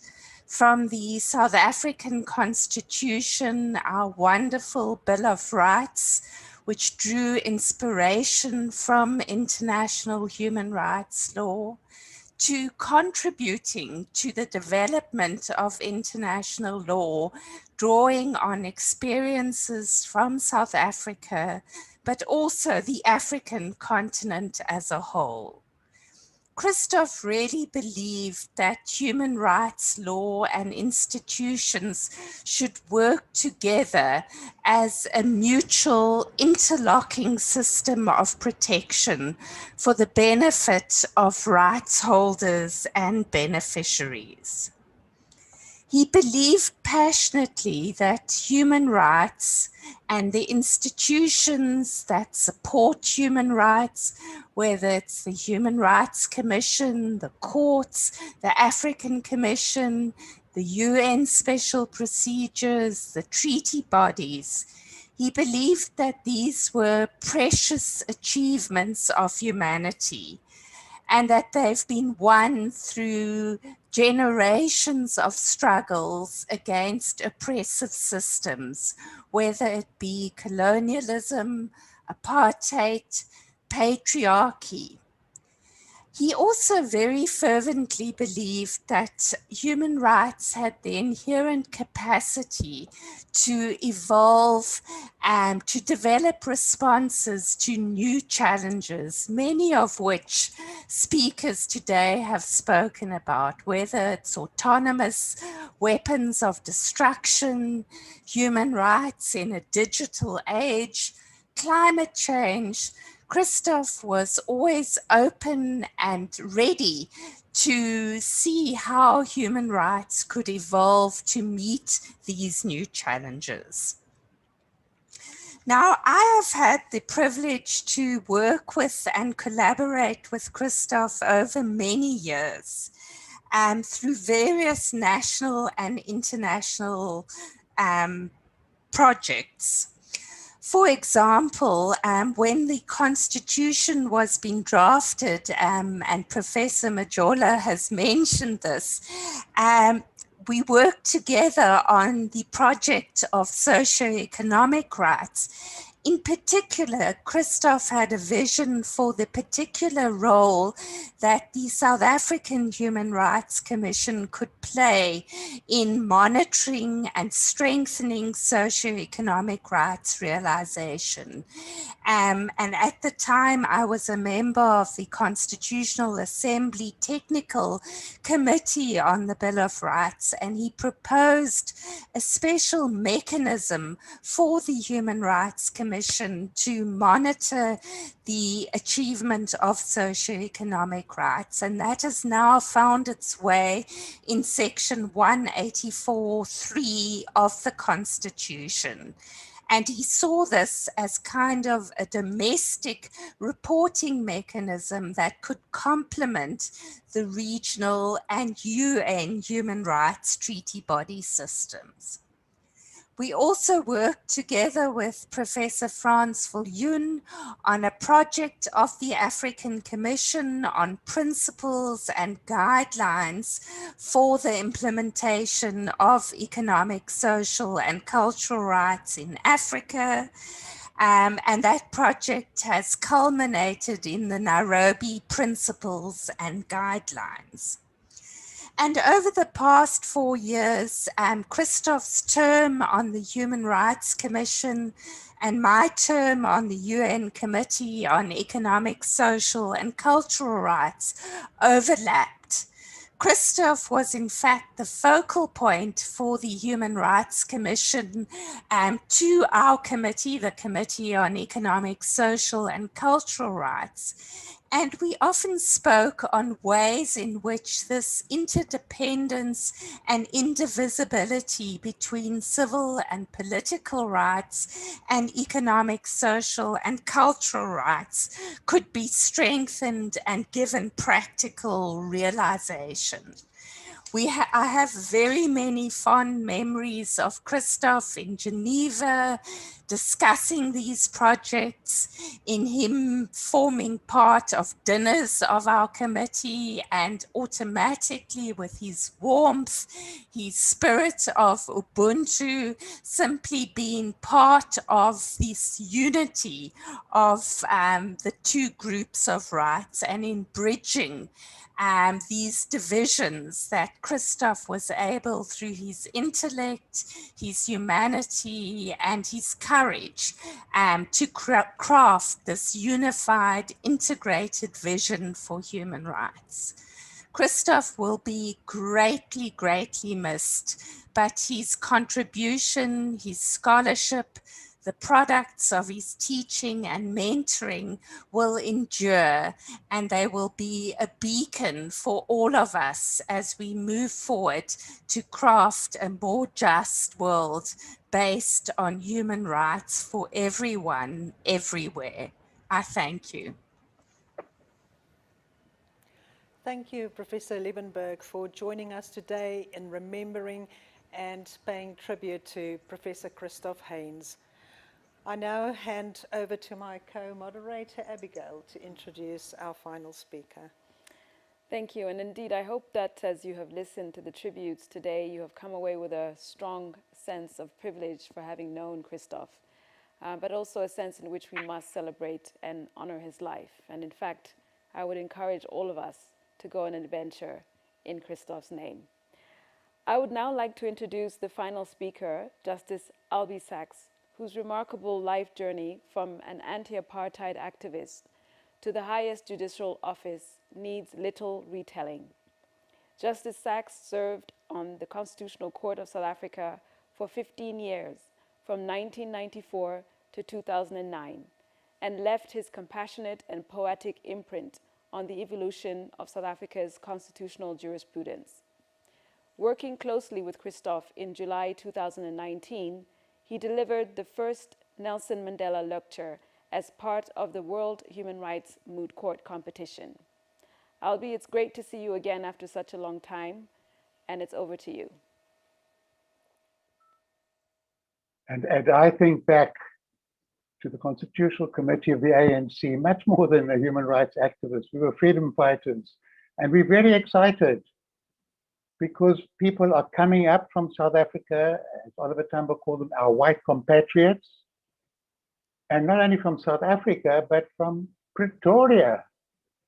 Pretoria, Lusaka, they were the two poles, if you like. Pretoria was the symbol of oppression, of racism. And not only from Pretoria, but from Pretoria University, the citadel of racist ideology. And somebody was coming up from there. And we were excited to meet him. And Christof Heyns comes, and I think Johan van der Westhuizen, they didn't always come together. And not only were they from Pretoria and Pretoria University, they looked like rugby players, almost the epitome of the boer, big, burly guys. And they hadn't cultivated that rather stylish way of speaking English that some people from the Afrikaner elite had established. They spoke out directly and straightly, beautiful English, but in their own fairly kind of flat way of expression. It was so exciting for us to connect, to meet, because they were coming from, if we used to call it, the heart of the beast. And we felt this meant much more than just lawyers getting together to find a common vision. It was those elements of connection that were so important for the creation of a new nation, with everybody participating. And I just think back now, the fact that they were Afrikaners was important to shaping their vision. The Afrikaans-speaking community had suffered from marginalization, from being disregarded, from being suppressed. The terrible word concentration camp came into the English language from the British military, concentrating the women and children into camps so that they couldn't give support to the Boer commandos during the South African War. So they'd known oppression in their bones, in their life experiences, with their mother's milk, as it were, but also had been roped into a form of Afrikaner nationalism that had applied oppression. So people like Johan and like Christof, the theme of human rights wasn't just a beautiful idea important for humanity. It was essential, it was visceral, it was profound, it was about people. I must say, they not only helped to reconfigure in the minds of the freedom fighters, as we saw ourselves in Lusaka, about Afrikaners, and helped to reconfigure the word Pretoria in important ways. They also helped to reconfigure what it meant to be an academic, a scholar. One of the pleasures of getting on in life is the pleasure of finding out you were wrong. I was wrong. Christof's objective at that stage was to promote the idea of moot competitions. I had a bit of disdain for moot competitions, but in a rather patronizing way went along with that idea. I saw moot competitions as being something to train up young people to be smart-ass, clever at debating, cut off from the real world. And I was happy to discover I was completely wrong. It was just the opposite. It was giving young people a chance to stand up on their own feet, to express themselves, to articulate.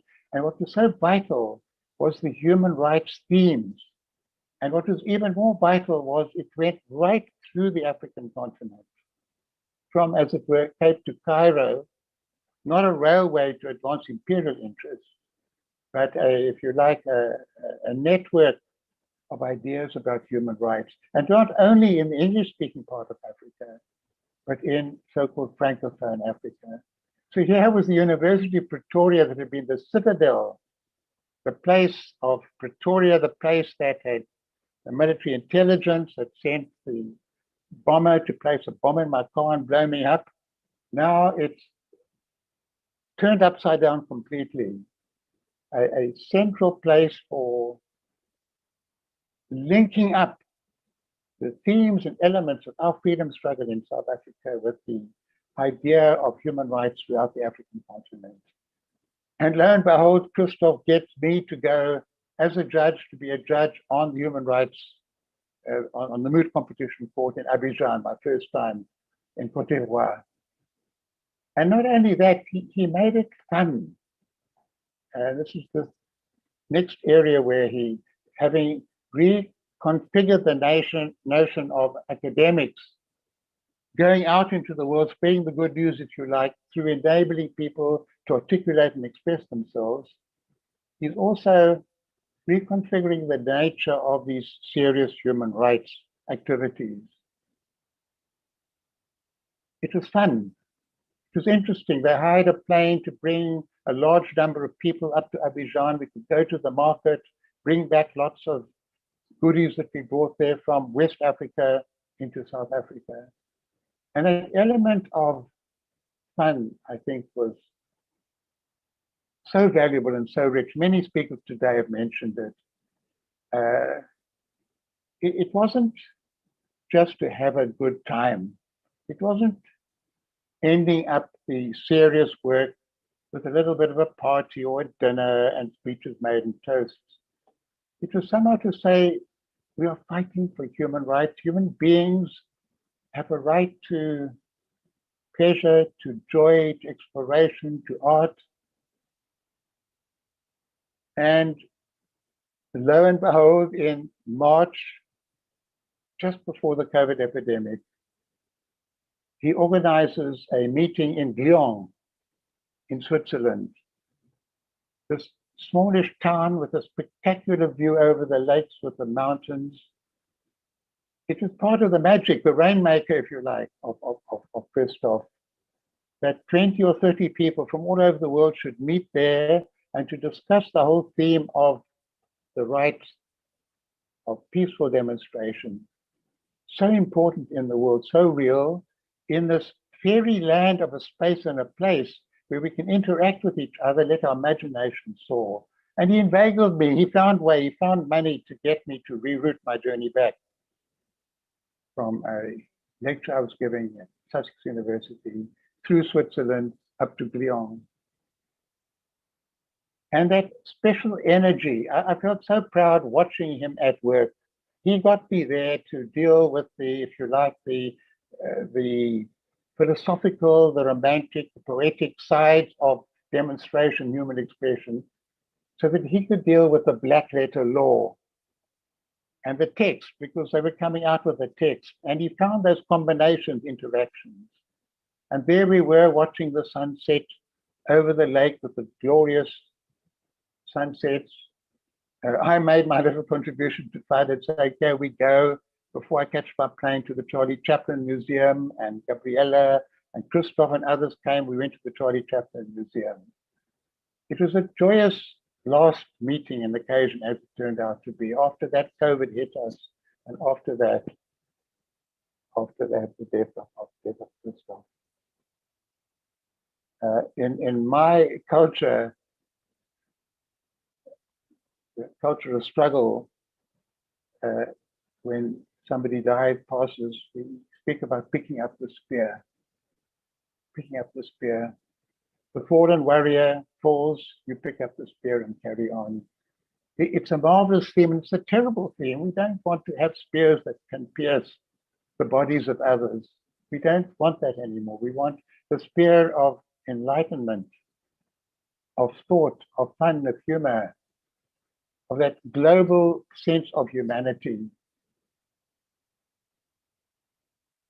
And so that injunction of turning swords into plowshares, of turning spears into pruning hooks, becomes so relevant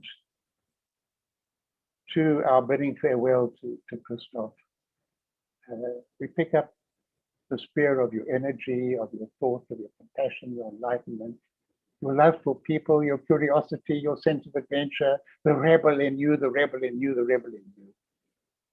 And maybe we turn that spear into, what do we want? A divining rod, a spear of rainmaking that can reach out to the skies. And we remember you with love, with feeling, with pride. Thank you, University of Pretoria, for giving us this chance to come together, to be associated. Thank you, Christof, for a most marvelous and wonderful life. Thank you to his family for having given him so much support in all these years. This glorious, wonderful, wonderful human being.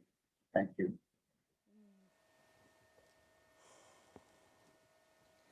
Thank you, Justice Sachs, for that very inspiring, honest, and frankly, delightful tribute to Professor Christof Heyns. Thank you also for sharing those very personal memories. And I think what we should take away from this is that the power of human rights to reach across so many divides and to bind people together. Thank you very much for your tribute today. It is time to close. We are a little bit over time, but you would have seen that people were very generous in their tributes, and it was lovely to listen to everybody, the appreciation and what they got from Christof as a person and a human being. And of course, it is because of Christof's own generosity of spirit. So Professor Coupe, as the Vice-Chancellor and Principal of the University of Pretoria, I now call on you to close our proceedings today in memory of Professor Christof Heyns. Thank you, Professor Schoeman, Dean of the Faculty of Law. This is a most difficult closing because also you could never actually close anything related to Professor Christof Heyns. At the time we conceived of this symposium, my mind and my emotions were numb because of what had happened. So I simply called it a symposium in honor of Christof Heyns. Now today, after listening to all of these speakers, the symposium should actually have been called The Living Legacies of Christof Heyns, a Renaissance Man. And I will elaborate a little bit why I consider Christof Heyns a Renaissance man. In the whole world and in the history of humanity, there are very few people you could consider a Renaissance man. Christof Heyns was a Renaissance man because he had an indomitable spirit and will to change the world as he found it because of his deep love for humanity. I'll go back to what Verika said at the beginning. He was on a whole big adventure to change the world as we know it. And he put all of his efforts into it. He was on a whole adventure to make his family life and the personal the best that it could be, despite the fact that his family had to share it with the rest of the world. He was a Renaissance man. We have said today, and many times in obituaries, called him a human rights scholar or a legal scholar. That is correct. That is primarily the disciplines in which he occupied. But Christof Heyns was more than a human rights and legal scholar. He was a transdisciplinary or interdisciplinary scholar. Several speakers today attested to that fact. So this follows upon him being a Renaissance man, because what does a Renaissance man do? They are full of incredible energies. Ferica told us, so did various colleagues. They want to see something different from the world they find it. They see the world as a terrible beauty. Terrible in the things that happen but should not happen, that stifle our humanity. They have a morality and integrity and an ethics that says this must change and it ought to change now. Christof Heyns was in a hurry, but he was not impatient with fellow human beings. He was in a hurry to change the world. Renaissance men want to change the world. They use their energies to change the world. They work across boundaries, borders.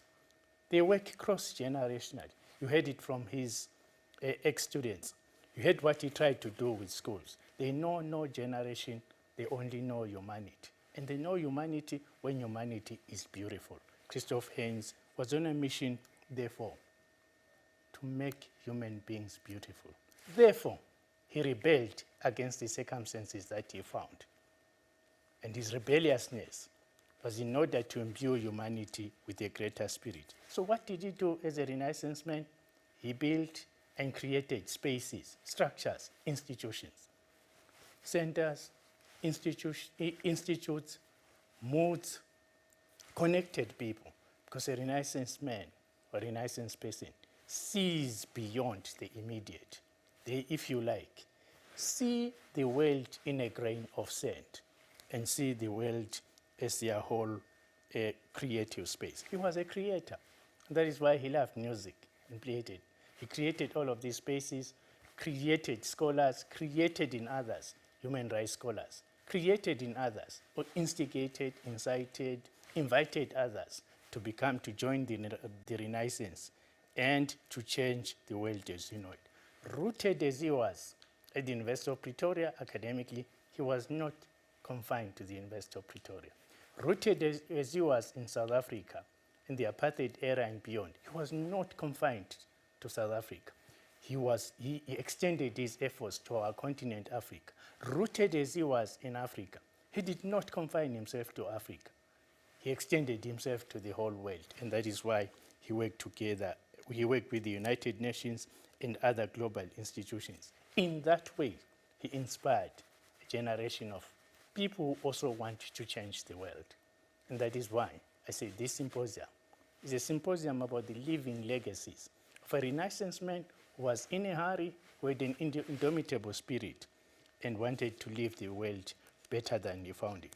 I dare say that even though the terrible beauty that Christof saw still exists, Christof contributed to the gradual, sometimes, to the quicker chipping away at the terrible things that happen, and laid the foundations for the beautiful world that he wanted to see. For that, we are at a great loss. For that, we are inconsolable. For that, though, we take his inspiration, we take his influence, and we believe the impact he wanted, as Professor Filion said, will indeed come to be. Rest in peace, Christof Heyns, but you are still with us. You're a living Renaissance man, and we miss you. Next, as part of my closure, I would like, I've been thinking about this and say, how do we continue all of these memorials, symposiums that we've been running since Christof? We can't continue having memorials only. And also, if this is a living legacy, we ought to do three things. First, all of the speeches that were made here and others that could be invited would be turned into some kind of books and academic memorabilia, if you like. But Christof was a Renaissance man. He wanted these things translated into advocacy and accessible to larger publics. So we must actually, in creating a book is a generic for a number of products. We must produce videos, documentaries, podcasts, and all of these things that will extend Christof's legacy. So that is the next project of the university. Second, the university will look into creating a scholarship, perhaps for the best doctoral PhD in the areas that Christof did his research on. And the university will through its own resources and that of its partners, fund the scholarship. Then I think that there should be an annual lecture which should be delivered from different parts of the continent, even different parts of the world. I say continent in this respect because when he last spoke to me, he was very passionate about devoting his time to actually addressing issues on the continent.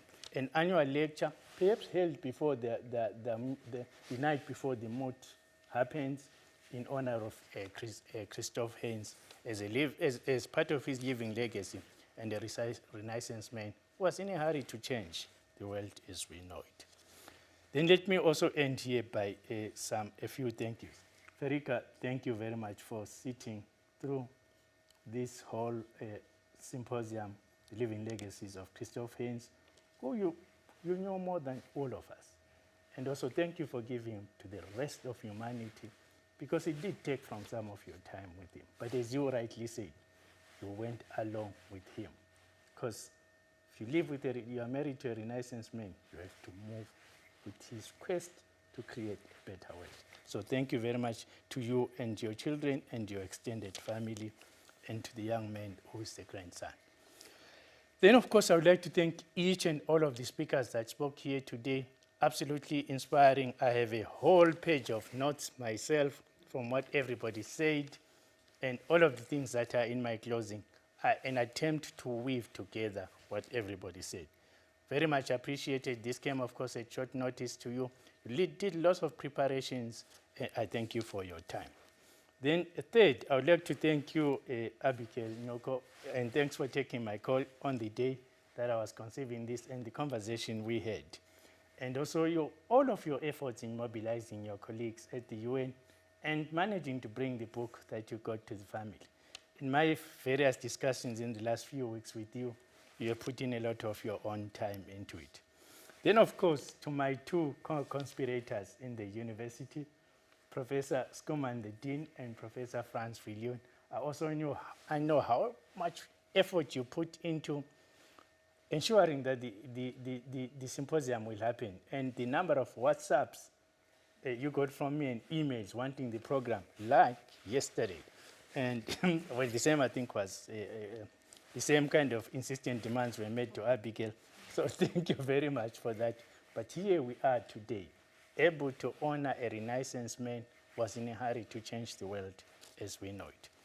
I would like also to thank my colleagues in the Department of Institutional Advancement who worked with Louis Cloutier Productions, that are the current company behind University of Pretoria Television Studios. Thank you, everybody. I think that we have work to do. Christo is watching. We must all become change agents, and we must leave the world better than we found it.